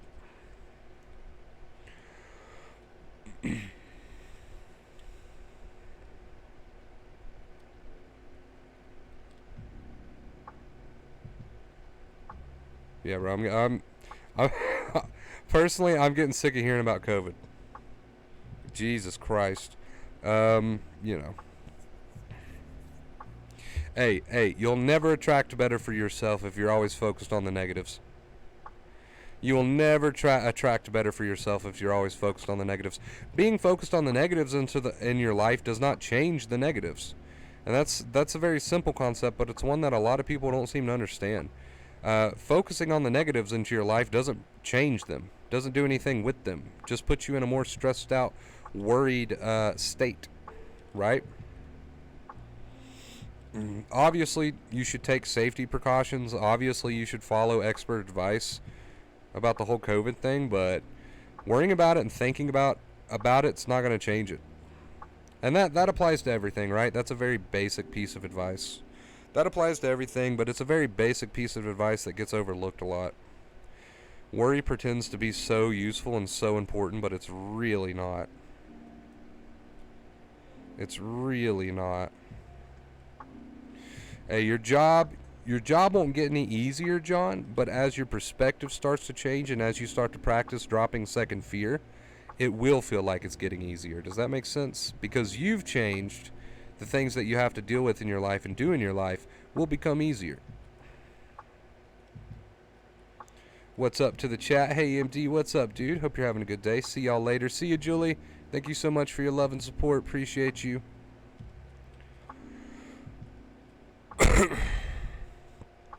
Yeah, be more gentle with... I mean, there's nothing wrong with being more gentle with yourself, but I don't know if I'd go to those extremes. I didn't know any better. I didn't know that my brain was watching. I didn't know all these things that I knew now when I quit my job. But if I would have known these things, I wouldn't have done that. I wouldn't have done that. All right, chat. I will be right back.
What's up, chat?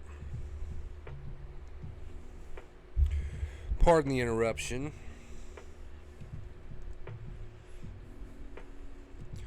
Find some hobbies to keep yourself occupied and leave those thoughts, feelings alone. They're normal. Add no attachment to none. I like that.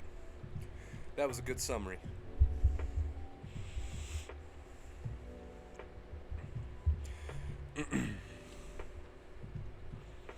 That was a good summary, Give Self. You get it, man.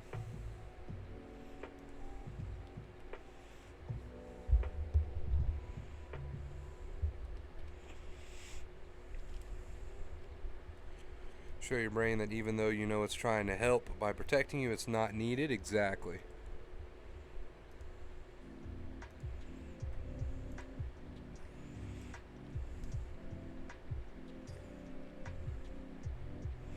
I like it. I like it.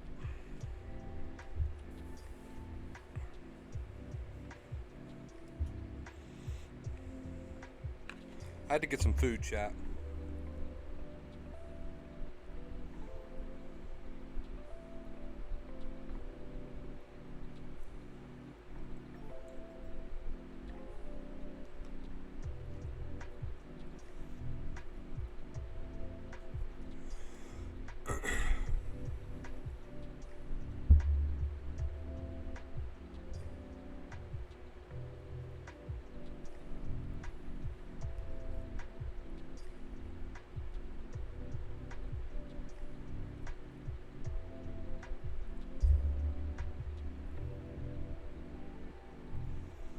Yeah, I try to smoke off stream now, Olivia. I try to smoke off stream. If I have to make myself get up to smoke, I smoke a lot less. So it makes more sense just to smoke off stream.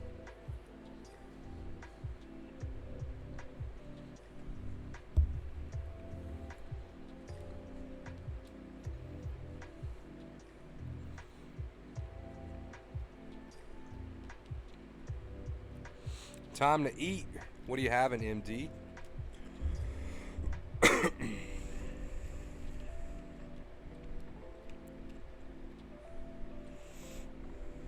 Appreciate that, Olivia. Hey, I know I'm moving the mic around a lot, and I'm trying to like adjust the mic volume to compensate, so if it's ever too loud or whatever, just let me know, guys. Just let me know. I'll fix it.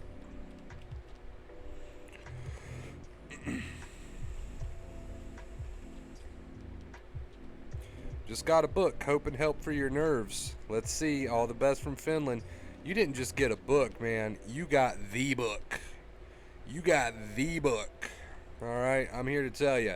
You didn't just get a book. You got the book. Congratulations, man. Enjoy it. Enjoy it and take it to heart. All right, that's one big thing. Don't just read it and think, oh, that was interesting. No, you got to take it to heart.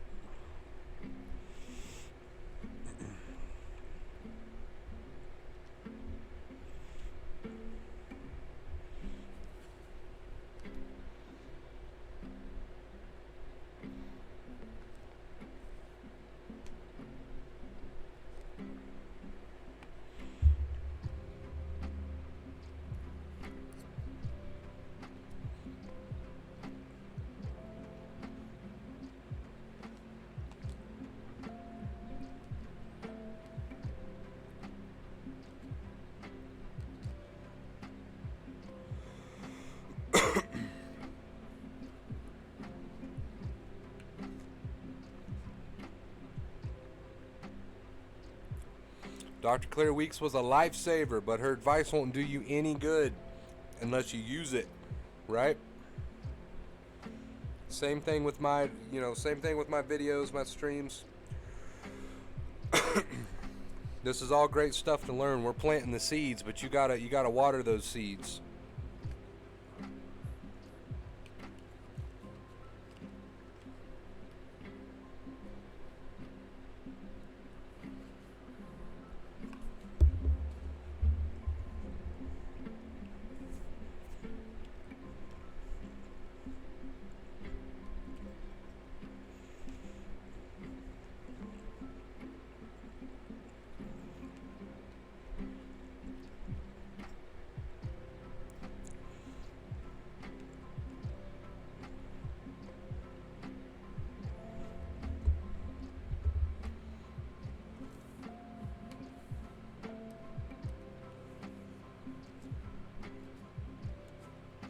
That sounds good, bro. I've ate that before. Sounds amazing.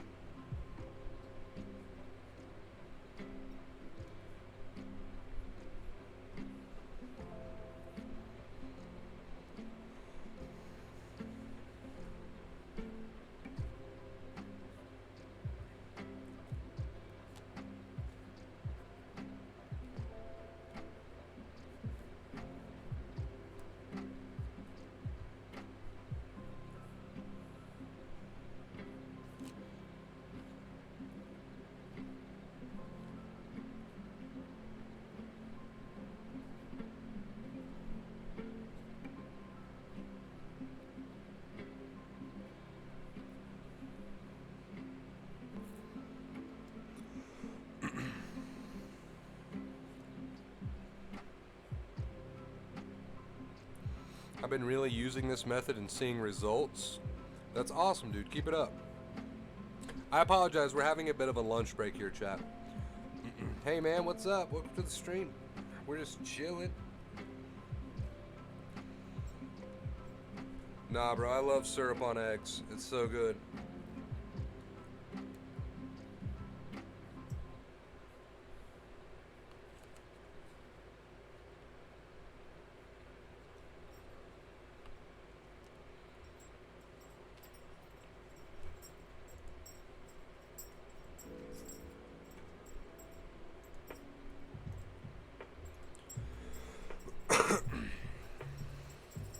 How do you know that you've identified with your mind? If you don't know that there's a difference, if you don't recognize and realize that there's your mind and then there's the awareness, right? Then you've become identified with the mind. So you have to realize and recognize that difference. There's the thoughts in the head, and then there's the person who hears the thoughts in the head. You got to know yourself as the person who hears the thoughts in the head, because when you know yourself as the person who hears the thoughts and not the thoughts themselves, you have a choice. Okay, there's those thoughts. Some people just go around totally egotistic, just always the inner voice in the head, you know, always, always, always. They don't really know a difference, you know, and we call that identification with ego, right? But as long as you know that you are the awareness, you're making progress. As long as you know that you are the one who is aware of the feelings, aware of the thoughts, but you are not the thoughts and feelings themselves, you can stop yourself from getting so attached, so caught up, right?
I didn't bring anything to drink, chat.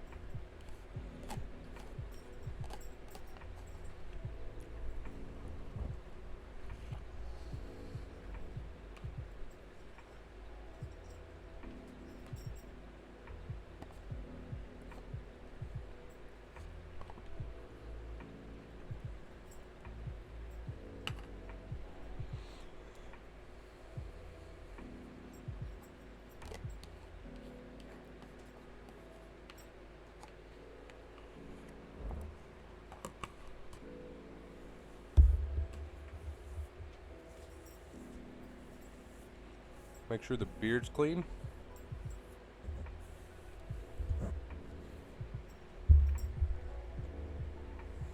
Hey, everyone has that voice in the head. Everyone has that voice in the head. It's a part of being human. What's going to make the difference is how identified or not identified you are with it, right? That's what's going to make the difference. So we should never seek to try to eliminate it completely.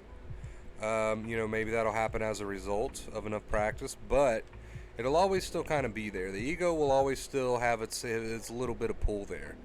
So for most humans, so the goal coming into it should never be to try to eliminate that completely, which I'm sure you're already aware of that if you've been reading and practicing, but just a little footnote there. You'll frustrate yourself deeply if you try to go into it with that mindset. So let it be there. It's about practicing not identifying with it. It's about practicing keeping the focus in the moment instead of in the head, right? That's the practice.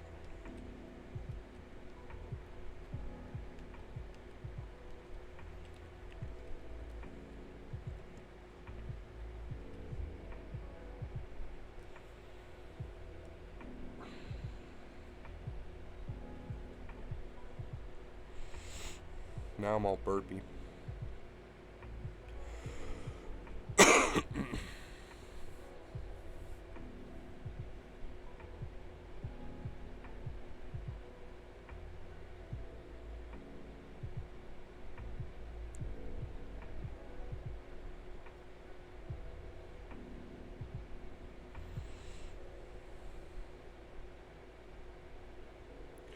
Wonder Bro, thank you for this stream. I know I have a fear of anxiety, and this is what keeps me sensitized.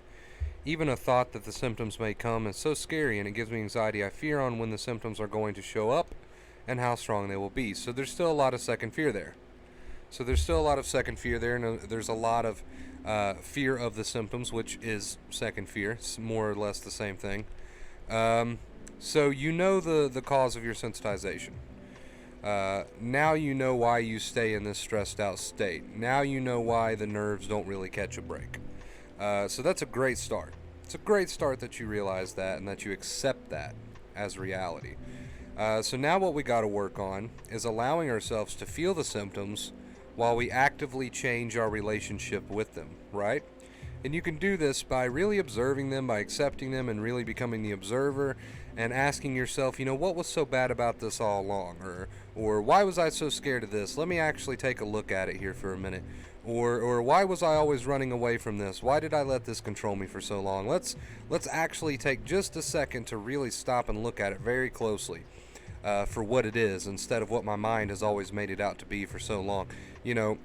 I'm just wording it a million different ways here, but I think you get where I'm going with this. Yeah, exactly. You don't realize how much suffering you create through your own negative inner voice, and by entertaining those negative intrusive thoughts in the head, you don't realize just how much suffering you actually create yourself. 90% of it, probably even 99% of it. Just through your negative perspectives, through the negative way that you view life and your feelings, through your negative beliefs, keyword here, negative, negative, negative. I think on one live stream you said the same thing we feel with anxiety is the same thing we feel with excitement. That changed my perspective. I actually welcome the symptoms now. They're not bad. Exactly, dude, and I'm glad that spoke to you. I'm glad that spoke to you because it's true. The racing heart, the shaky legs, the adrenaline, that energy that you feel in the body that people hate so much with anxiety, they chalk it up as a very, very negative, bad thing. All that is just an excited body, an aroused body, right? And there's nothing wrong with being excited and aroused and having a energy in your body. There's nothing wrong with any of this. This is what we call excitement. What turns excitement into anxiety, however, is when you start to look at it in a negative way. Then it goes from just simple symptoms to, oh my God, oh my God, oh my God, right? And you start to freak yourself out. And I know it's easier said than done, chat. I know it's easier said than done. I've already said it a million times, but I'll say it again. These things don't happen overnight. We don't form these new positive perspectives overnight. It takes some soul searching. It takes some digging. But you can work on it. You can work on it, chat, and you'll see how you benefit from this. You really will, but you got to give it time. Dr. Claire Weeks mentions how important time is, and she mentions that for a good reason. She knew that these sorts of things don't happen overnight. Changes of perspective don't happen overnight. Breaking the habit of second fear don't happen overnight. She knew all this, and that's why she preached the importance of time so much in her books and in her lectures. You reach enough where you've had enough of suffering. Exactly, man. Awakenings don't happen on their own. You got to have suffering there. You got to have suffering there. So be thankful for your weaknesses, right? Be thankful for your weaknesses today. They are your strengths tomorrow. Something like that. Dr. Claire Weeks says something like that. That's not exactly it, but you get the gist. You get the gist.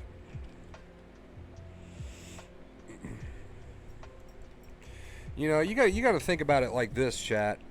How many months or even years probably have you told yourself that anxiety is a bad thing? How many months and years have you told yourself that this symptom means this negative bad thing, and this symptom means this negative bad thing? Insert scary story, scary what if here. How many months and years have you done this, chat? Probably for a long time, or you wouldn't have ended up sensitized. So the fact that you're sensitized tells me that you've probably entertained very negative, scary perspectives for a very long time. So you got to see that. You got to realize that you've gotten to these negative beliefs and perspectives over time, and it's been a long time. So that's pretty concrete by now. I think it's safe to say that those beliefs are pretty concrete by now, chat. They are pretty much engraved in your brain at this point. So you can't beat yourself up. It's not rational for you to beat yourself up when you go to change your beliefs and perspective and drop second fear, and it doesn't happen overnight. You can't beat yourself up when you have a moment where you know you need to change your perspective, but yet you don't. You can't beat yourself up when you practice this thing and you start having good days. You're like, shit, this works. And then out of nowhere, you start to pick up your second fear habits again. You can't beat yourself up for any of that, chat. You can't beat yourself up for any of that, chat. You got to think how just deeply engraved these negative perspectives are. They're in there pretty deep, chat. And it's going to take a little bit of time to reverse that, and that's okay, because you're going to reap the benefits of it soon. But in the meantime, you got to realize that. You got to realize that. These second fear habits are almost automatic at this point. So you got to realize that and accept that as a normal part of recovery.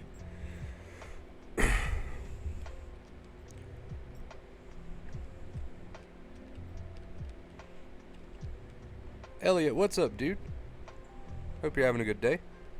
For me, it's months, maybe since July.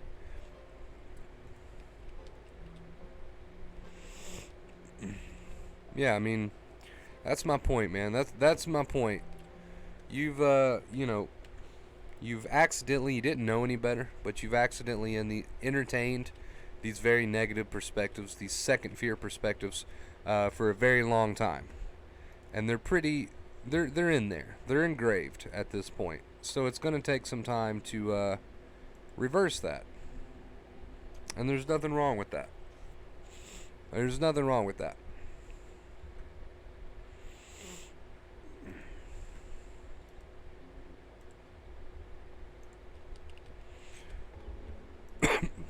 I'm trying to think of more examples, but I think you guys get what I'm saying.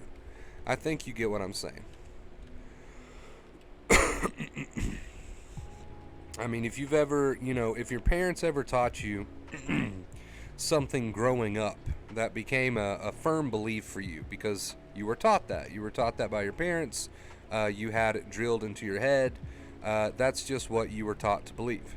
And you grew up believing this way because you were, so drilled with this information all the time. Well, let's decide one day you realize that this is not correct and you want to change those beliefs, right? You want to change those beliefs. You want to change those patterns of thinking.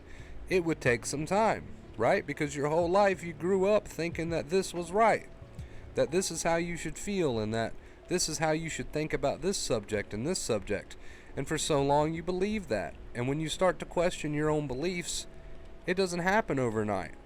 Those old habits die hard. Those old beliefs die hard. You don't just change a belief overnight. You still notice that even when you decide that maybe this is not for me and I want to change my beliefs, even when you start working on that, it takes time. You notice yourself still thinking in the old way that you used to think, even if you don't want to. You notice yourself doing all these things, right? You notice yourself slipping up and behaving how you used to behave and thinking how you used to think, even if you know it's not what you want to do today. Even if you know that you have a better plan for yourself today, you still notice yourself doing these things. You don't even mean to. It's become automatic. And that's why I say you can't change a bad habit overnight, but you absolutely can change a bad habit in time.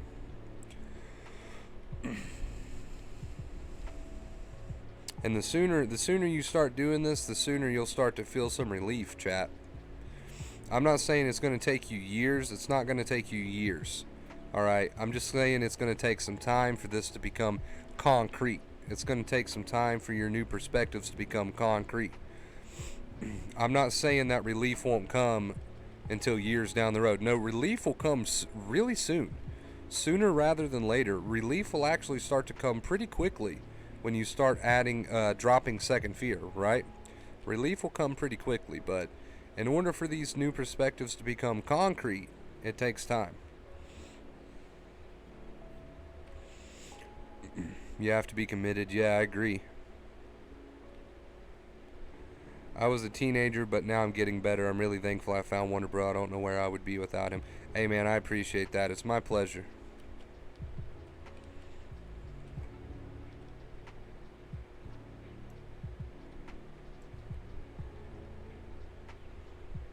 My pleasure.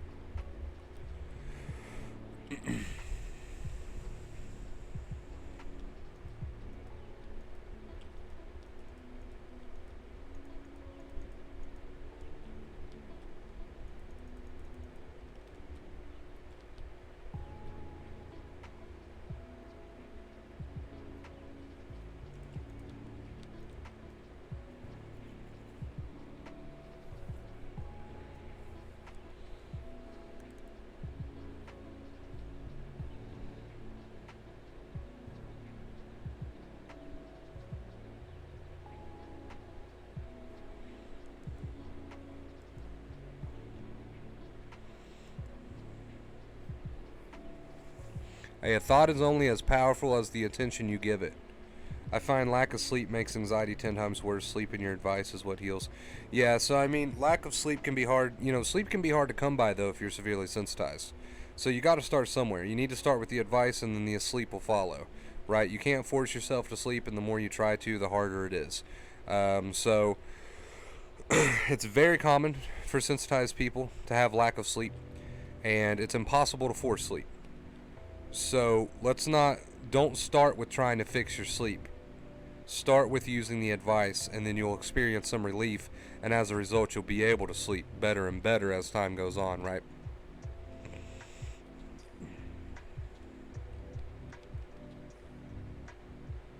I'm going about it different this time. That's awesome, Elliot, dude. You really have to, man. You really have to. You have to really get personal with yourself and ask yourself some very deep questions. What are my perspectives? How have I talked to myself throughout these years? Do I still fear anxiety symptoms? If the answer to that question is yes, we've found what we need to work on right there. If we're still adding a lot of fear and we still have a lot of fear of anxiety symptoms, the fear of fears, second fear as Dr. Claire Weeks calls it, whatever you want to call it, it's fine. If we still have that there, then that is the main problem. That is the root cause right there.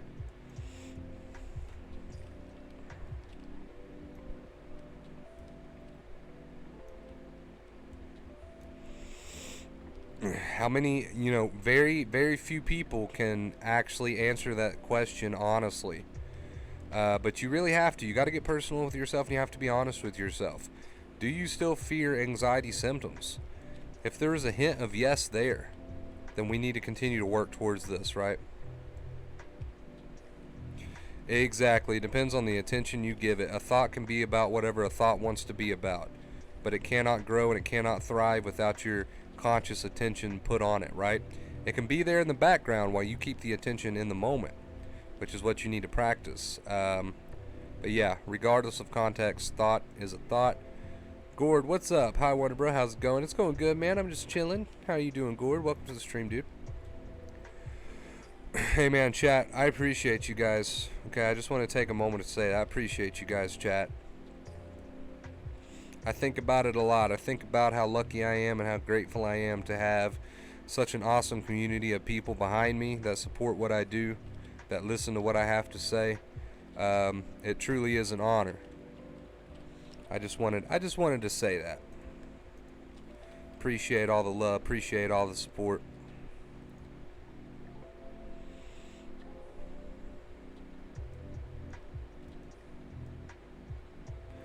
I have reached a point to where I just want to be me. So a lot of identification with the ego. Who is me? Who is I? So without getting too deep here, when you do your meditations and you do your present moment living practice, right? Try to become aware of who it is that has this inner dialogue, right? Try to become aware of the thoughts. Try to become aware of the person that's judging the moment. Try to become aware of the person that's labeling the moment, the person that's resisting the feelings, the person that's resisting the thoughts. All of this is not who you are. Who you are is the person that is aware of all of this happening. You are aware of everything that's happening in the mind and body, but you are not the mind or body, right? The mind's a great tool, and I'll never villainize it. It's great to be a positive person. It's great to have positive perspectives. But if you want to go even deeper, ask yourself, who am I? I am the awareness behind the mind. I'm the awareness behind the body. I don't have to give fuel to any of it, right? I'll never knock being a positive person as far as life goes and your feelings goes, but we need to leave those negative intrusive thoughts alone, right? And we can go a bit deeper and we can just be aware of the thoughts and we can just be aware of the feelings, right? And let them go. Let those feelings be, don't get involved. Let those thoughts be, don't get involved. Know yourself as just the awareness, right? That's a beautiful thing. That's a beautiful thing. As far as second fear goes, that comes from a negative inner voice, right? That comes from a bad habit.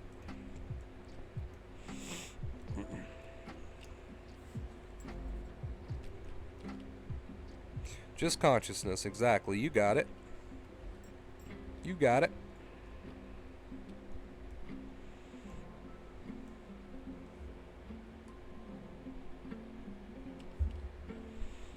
Is this your first time in a live? I don't want to try to pronounce your name because I'll butcher it. I'm horrible with names, and you'll catch on to that the longer that you're here. But is this your first live? Because I don't recall your name. I don't recall ever seeing it. If so, welcome.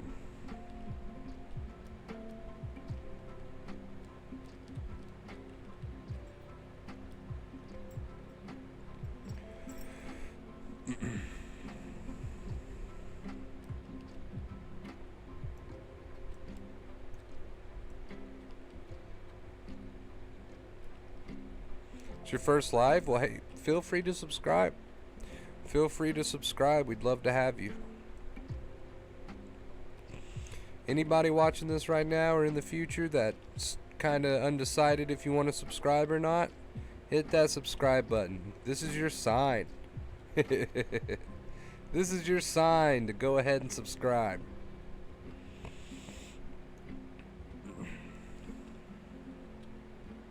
Hi, Wonder Bro. Hi, Letty. How you doing, Letty? Welcome to the stream. Hope you're having a great day. Great morning, great afternoon, great night. Whatever time it is where you are. We're just vibing. We're just listening to some lo-fi. Chatting with chat. Just vibing.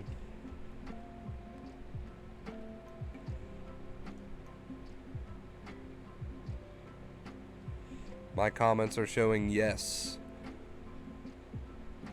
The problem fixed itself. I have no clue. I'm glad it worked out in the end, Olivia. It's good to have you back. Good to have you back, Olivia.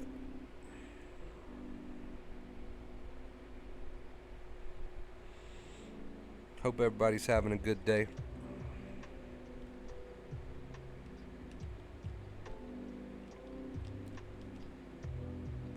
If you're not, relax. Remind yourself that it's okay to feel however you feel. Remind yourself that you don't have to tell yourself horror stories anymore. Remind yourself that it's okay if the body wants to do this or if the body wants to do that.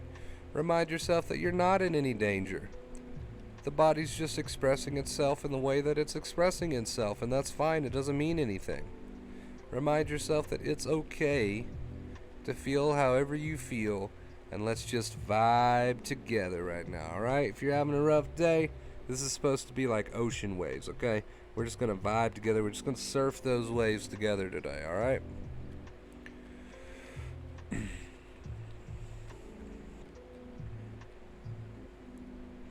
We're going to relax a little bit. We're going to take our hand off that control for a little bit. We're going to remind ourselves that we're not in any danger, and it's okay to feel the way that we feel. It's okay that the body's given us some anxiety symptoms. These symptoms don't mean anything. They're just an excited, aroused body, right? We're going to remind ourselves that there's no problem here. There's no problem with feeling the way that we feel. There's no problem present. There's no real danger present. I feel the way I feel, and I accept the way that I feel, because resistance is futile. And the suffering does not come from feeling the way that I feel. The suffering comes from the horror stories that I tell myself about the way that I feel. And today I'm going to relax a little bit, and I'm not going to do that. I'm going to stop doing that. I'm going to practice not doing that. And the more I practice this, the easier it gets. And the easier it gets, the quicker I recover, right? And I just feel better and better and better every single day.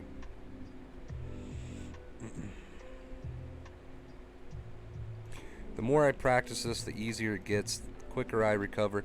I feel better and better every single day. Because I'm going to relax a little bit. I'm going to take a step back and remind myself that it is okay to feel however I feel.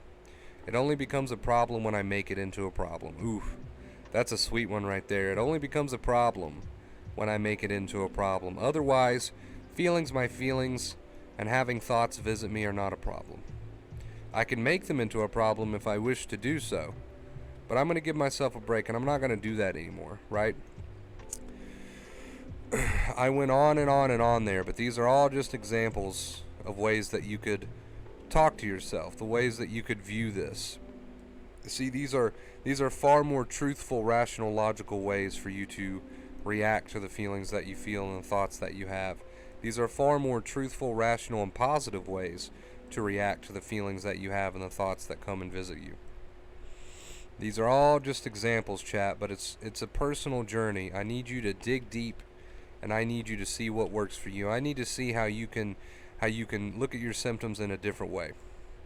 And you need to do that for yourself. You need to do that for yourself. Come and go intense, then not so intense. I'm like, whatever, it's been getting less, especially at night. That's awesome, Gord. So we're making progress, man. Just keep at it. And stop watching the news. Yes, that is icing on the cake right there. If you want to go ahead and switch off the news while you're at it, while you're on board with this self-improvement, with this growth, if you want to go ahead and turn off the news, please do. Please do. Worrying and stressing about what's going on in the world isn't going to change anything. It's not going to change anything. Worry pretends to be useful. It's not. And guess what? That's just a side point. The main point here is fear sells, so that's all you're going to get on the news. And yeah, let's just relax. Let's turn the news off for today.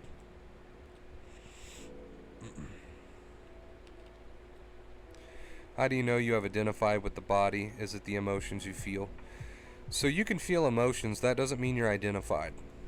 To be identified means that you're not knowing yourself as the awareness. So when you know yourself as the awareness, you can watch your feelings from what feels like a distance. You can watch your thoughts from what feels like a distance. It doesn't feel like a personal attack anymore. It doesn't feel like a personal attack anymore because there's no person there to attack. You know yourself as the awareness, not the person. So when you know yourself as the awareness and not the person, aka the ego, you can watch your feelings and thoughts from a distance, and it doesn't feel like a personal attack anymore because there's no person there to be attacked. You're just watching, and it's okay. It's okay, and you're just watching. It's no longer a personal endeavor because you know yourself now as the awareness. And this takes time, this takes practice, and that's fine. That's fine. We're planting the seeds every single day here, chat. And this will all start to slowly seep in, and you'll start to practice more and more, and this will all start to make more and more sense. You'll start to heal, you'll start to recover. You'll work on that second fear, right? That's the main thing. You'll work on that second fear. You'll start to feel better. Slowly but surely. One day at a time, chat. One little realization at a time. And media makes things sound a lot worse. Exactly. Back to my point there. Fear sells. So that's all you can expect out of the news. That's all you can really expect out of the news.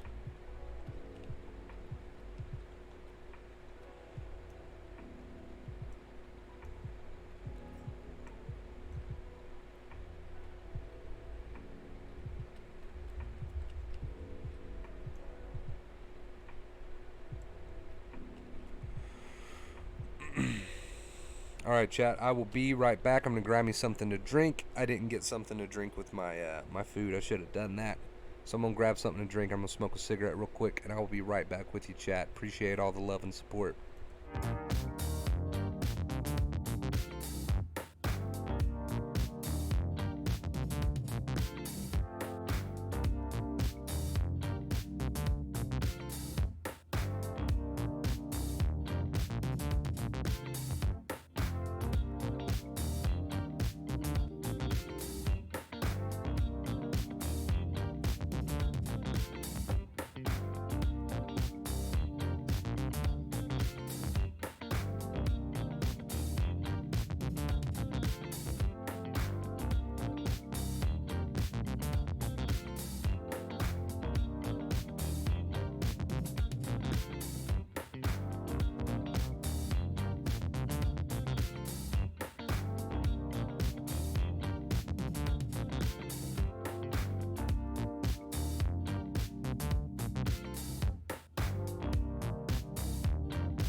Hello, hello.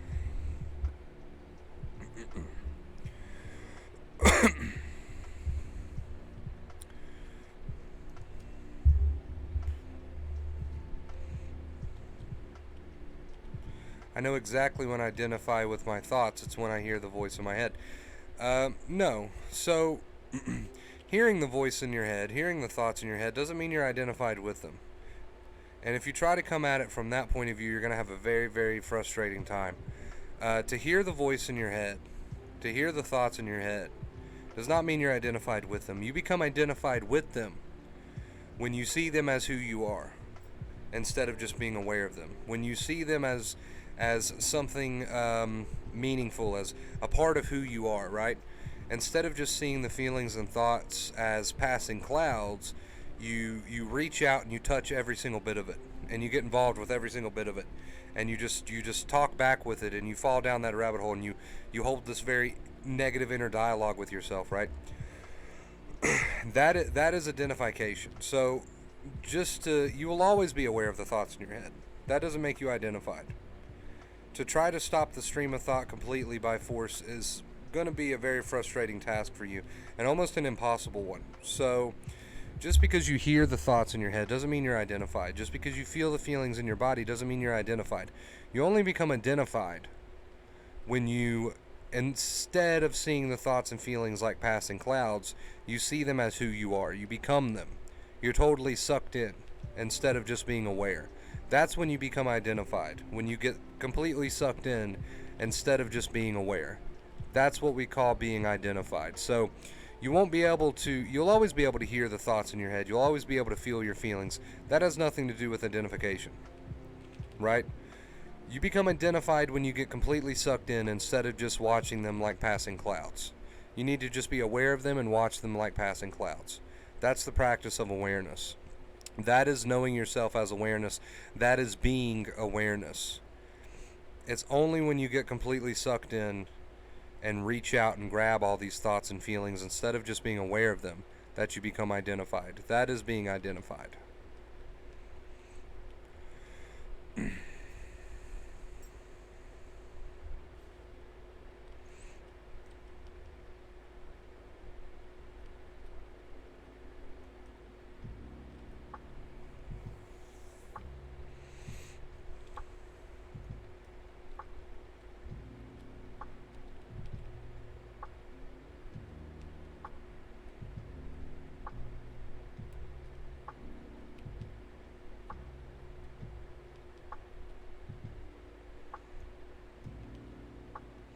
To just leave it alone and be aware of it, and to just know yourself as the observer, right? This is the practice. This is the non-resistance. This is the practice. This is the practice of meditation. Hey, Xavier, I can promise you right now, dude, your anxiety will not, and cannot turn into schizophrenia. That's just not how that works. That's not how that works. That's never how that'll work. Your anxiety cannot develop into schizophrenia. You would be the first case in the world. You would be the first case in human history of someone whose anxiety turned into schizophrenia. That is just not how that works. I understand the fear, though. I get the fear. Fear's a funny thing. Fear's a tricky thing. I used to fear going crazy all the time. That was my big kicker, right? But then I had to become more rational, more logical, and more realistic with the feelings, with the thoughts. I had to see them differently. Change my perspective, drop that second fear. Healing can occur at that point, right? But so I understand the fear. I get how crazy the mind can be sometimes. It can say all sorts of illogical, irrational things that are just complete nonsense. I get it. But it's not going to happen. Spoiler alert, it's just not going to happen. Your anxiety will not turn into schizophrenia. So when you want to express yourself and say what you want to say, however you don't say it, I know that's not me. Let me try to fully understand that comment.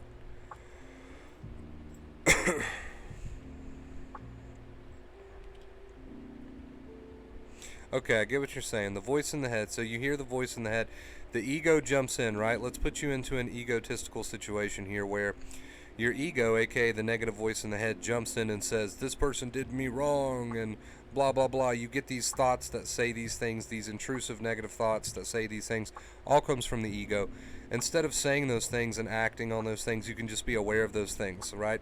You can be aware of when the ego mind is activated and just be aware of it. Absolutely. So we leave the door closed for those negative intrusive thoughts. We don't open that door, right? We're just aware of the thoughts. We're just aware of the feelings. We don't get involved with any of it. We don't tell ourselves horror stories about them. We don't tell ourselves negative things about them. We change that perspective and we become just awareness. We become just accepting, and we drop the horror stories. We stop opening the door to the negative intrusive thoughts and we accept the way we feel, right? Therefore, we can cut out second fear. This is the practice. What was my symptoms? Just about every symptom you could imagine. Just about every symptom you can imagine. The strongest symptom I probably had would probably be the adrenaline. That's the one that I thought was absolutely just going to make me go crazy. It kind of was the driving factor behind my irrational fears.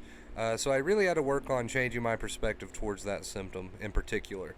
But other than that, I experienced just about every symptom you can imagine. The jelly legs, the racing heart, the headaches, the stomach problems, especially, like I said, the adrenaline, the sense of impending doom, the racing thoughts, the panicky feelings felt throughout the body, the jitters, the lack of sleep, the lack of appetite, the constant feeling of needing to run somewhere, get away from something. All of this, of course, was brought on myself by myself with all the second fear that I was adding. Didn't know that at the time. I'm glad I eventually figured that out. But yeah, so unknowingly I put myself into this very sensitized state. Wasn't health anxiety, unless you count the whole going insane crazy thing, right? But I mean, it really doesn't matter if you have health anxiety and you're worried about some sort of physical death or some sort of physical problem, or if you have more of a mental fear of going crazy, insane, whatever. It doesn't really matter what category you fall into. We treat it all the same. It's all treated the same, the two main keys. Doesn't matter what in particular your fear is, because your health anxiety could feel like the end of the world to you, and somebody else's fear of going insane could feel like the end of the world to them. It's all the same, right?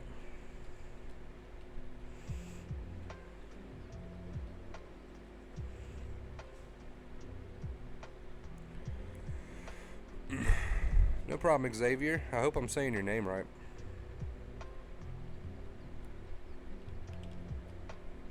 Just practice awareness, man.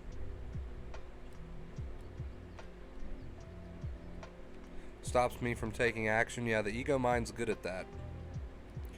If you identify with those negative intrusive thoughts, they're good at stopping you from a lot of things, actually. Just be aware of them. The feelings and thoughts are clouds, and you're just watching them pass by, and you're not telling yourself horror stories in the process, right?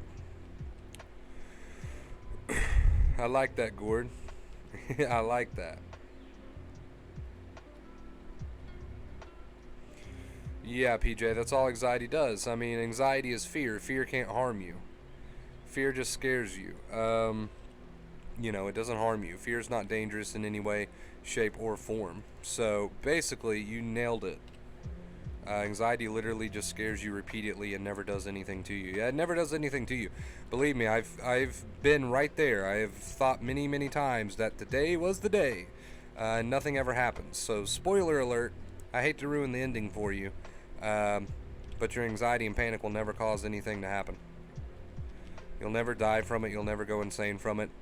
Literally, you just continue to scare yourself by the horror stories you tell yourself and keep yourself in that fearful place. That's all that happens. That's the worst that's happened. If you've experienced anxiety and panic, you've already experienced the worst. If you're sensitized, you've already experienced the worst. The absolute worst that can come of it is that you keep yourself stuck in the hamster wheel. Sure, you can keep yourself stuck in the hamster wheel, but that's the worst that can happen. So if that's the worst that can happen, then why worry about it? Isn't it time to drop the worry? Isn't it time to start working on that second fear? If that's the worst that can happen, is that you stay stuck in the hamster wheel, well, you know, take charge. I appreciate that, PJ. I'm doing my best, man. Trying to help as many people as I can. It is my pleasure.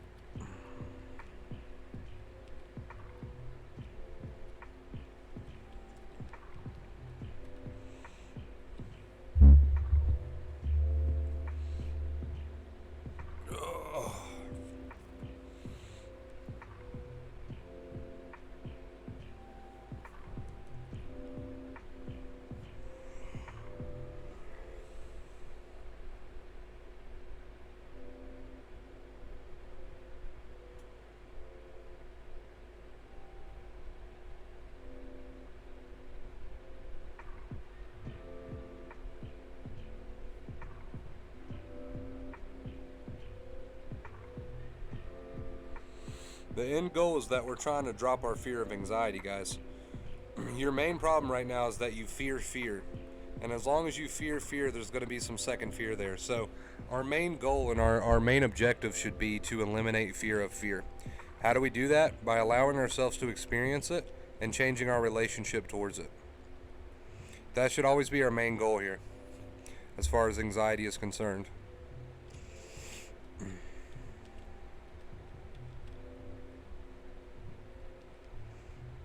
I like that, PJ.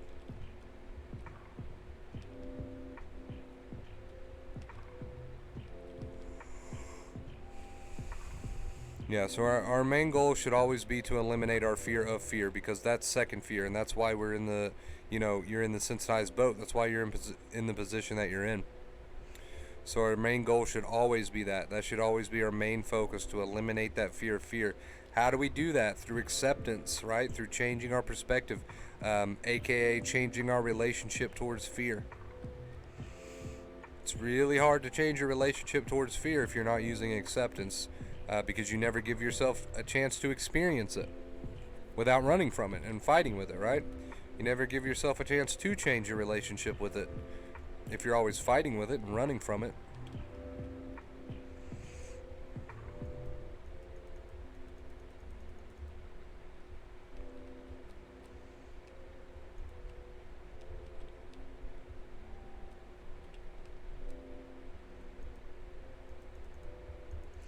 Will you upload this one, WB? Yeah, I'll upload this one.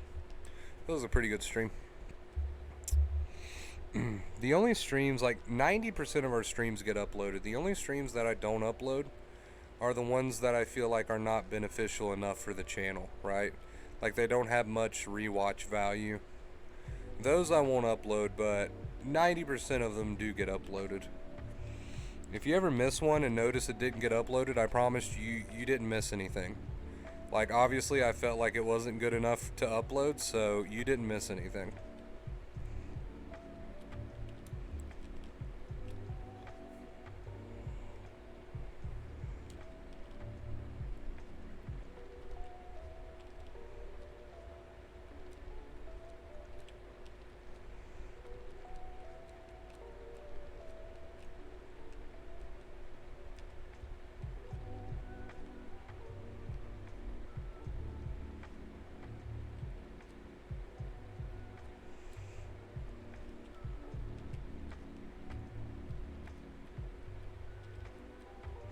Turn your fear into excitement, guys. It's Moji who says that the feelings aren't a problem. It's your interpretation.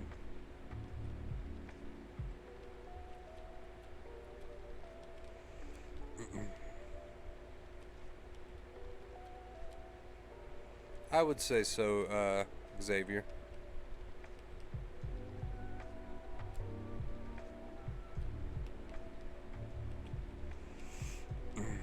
No emotions are a problem until we make them into one with what we tell ourselves about them, right, PJ?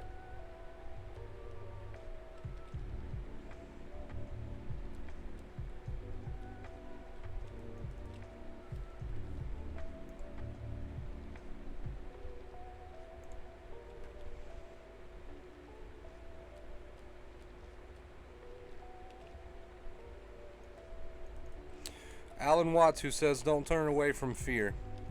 The moment you stop turning away from fear and you just stand with it and walk straight through it, you start to make some true progress towards mastering fear. So never turn away from fear.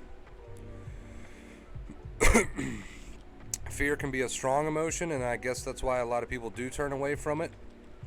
But you have to treat fear like you would treat any other emotion, just as an emotion, because at the end of the day, that's all fear is. But we've put it up on a pedestal above all other emotions that we feel, and have made it important for the simple fact that it comes on a little bit strong. But at the end of the day, fear is fear, and fear is an emotion, and an emotion is just an emotion.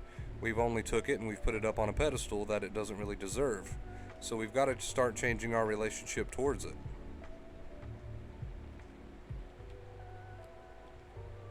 Yeah, exactly, give self.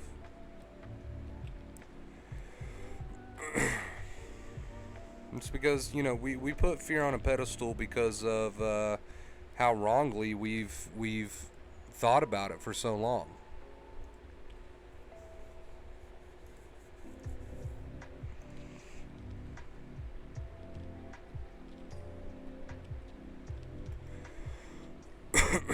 And, people make that mistake when it comes to strong emotions. They tend to put them on a pedestal and treat them more important than the others, but that's just a simple mistake to make. I do watch a lot of Emoji. I'm a pretty big fan. I also watch a lot of Eckhart, Alan Watts, Sad H Guru. I'd say my favorite spiritual teacher is probably Alan Watts. Which, he's a little in depth. He can go over your head pretty easy. He went over my head quite a bit when I first started watching, so if you want to introduce yourself more slowly to these kind of lectures, I would recommend Moji or maybe even Eckhart, but Eckhart's kind of a step up too. I don't know. Alan Watts just has a very different way of putting things, and it may be a little difficult to understand, but you'll catch on eventually.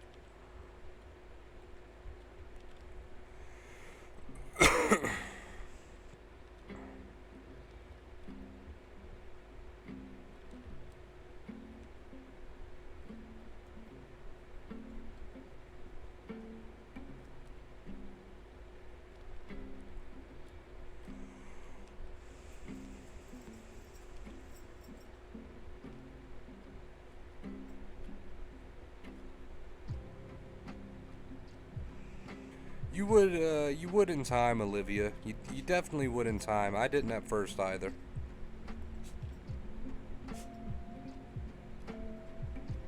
Yeah, there's nothing wrong with that.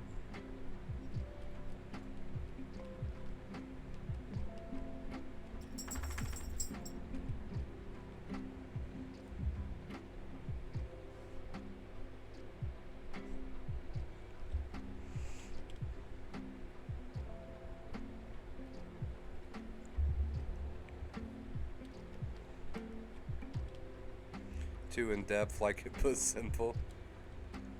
Yeah, I try to be as simple as I possibly can be here on the channel. It's always kind of been like my thing.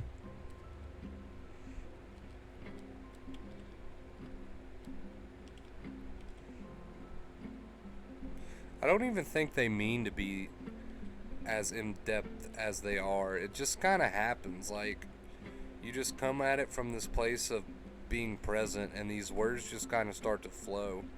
I don't think they purposely mean to be like overcomplicated. It just kind of happens like that. But I always try to be conscious of the fact, am I being too complicated? Because I want to be simple. So I always bring that to the table. You should do a podcast. I would definitely listen or start one. A podcast is something I've always been interested in, so we'll see.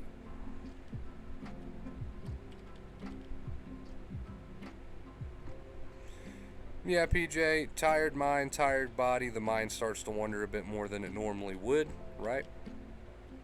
Very normal.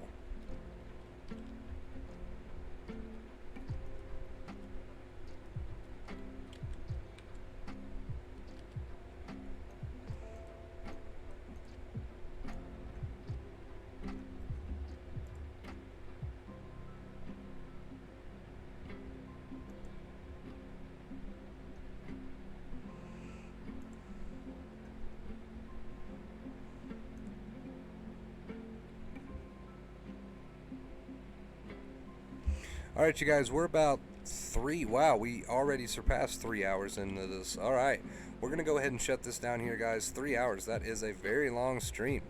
All right, I appreciate you guys. I love you guys. Thank you for being here. It's been a good one. It's been a long one. Thank you for listening. Thank you for showing me all your love, all your support. It truly means a ton to me, you guys. It truly, truly does. I love you guys, and I'll see you in the next stream and or video. 10K subs. Here we come. Hit that like button real quick if you enjoyed this stream, and I'll see you in the next one. All right. Right there. Stay awesome.